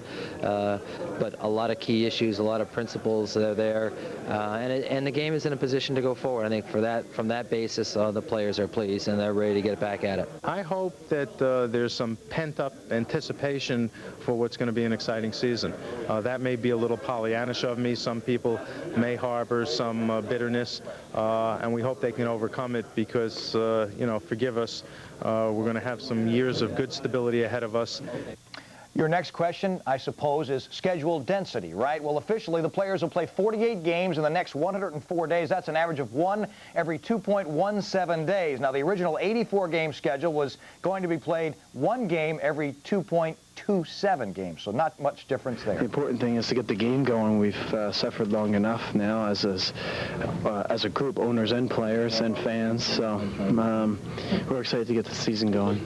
Now 48 games, it's going to be over before you know it, and it's going to be exciting, and we have a responsibility here. We still have a lot of players who want to play hockey here, and you come late to opening night.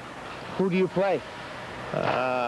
You're going to have lineup problems again, and we had players last year who were very faithful to us and didn't play and are expecting to play now, and we've got some different people here, Nedved, Osborne, so you have some problems like that, but we got to put the best lineup out there because we don't have time to be nice guys here. And chances are the Rangers will still have one of the best lineups in the NHL. All home games will begin at 7:30. Nothing changes there. Rangers game night at 7 following the sports desk. But next Friday will be unique. The Rangers will do something they haven't done in 54 years, and that is raise a championship banner.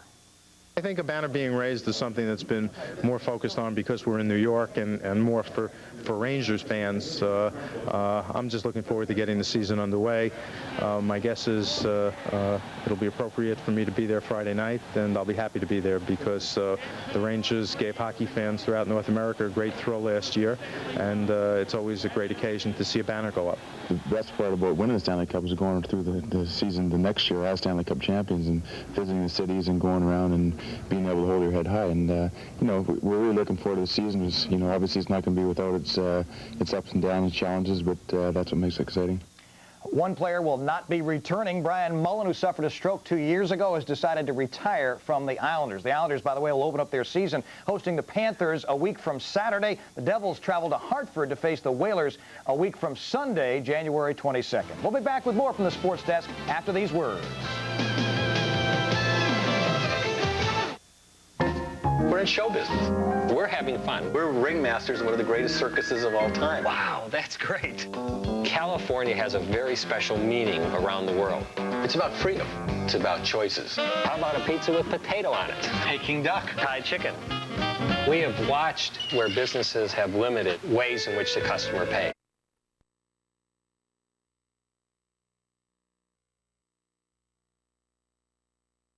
Fourth quarter for the Nets. What a word first. And he beat Bradley. The Nets led by 182-81. Jason Williams fakes him, then jams him, tying it at 89. And they finish it off with Armand Gilliam.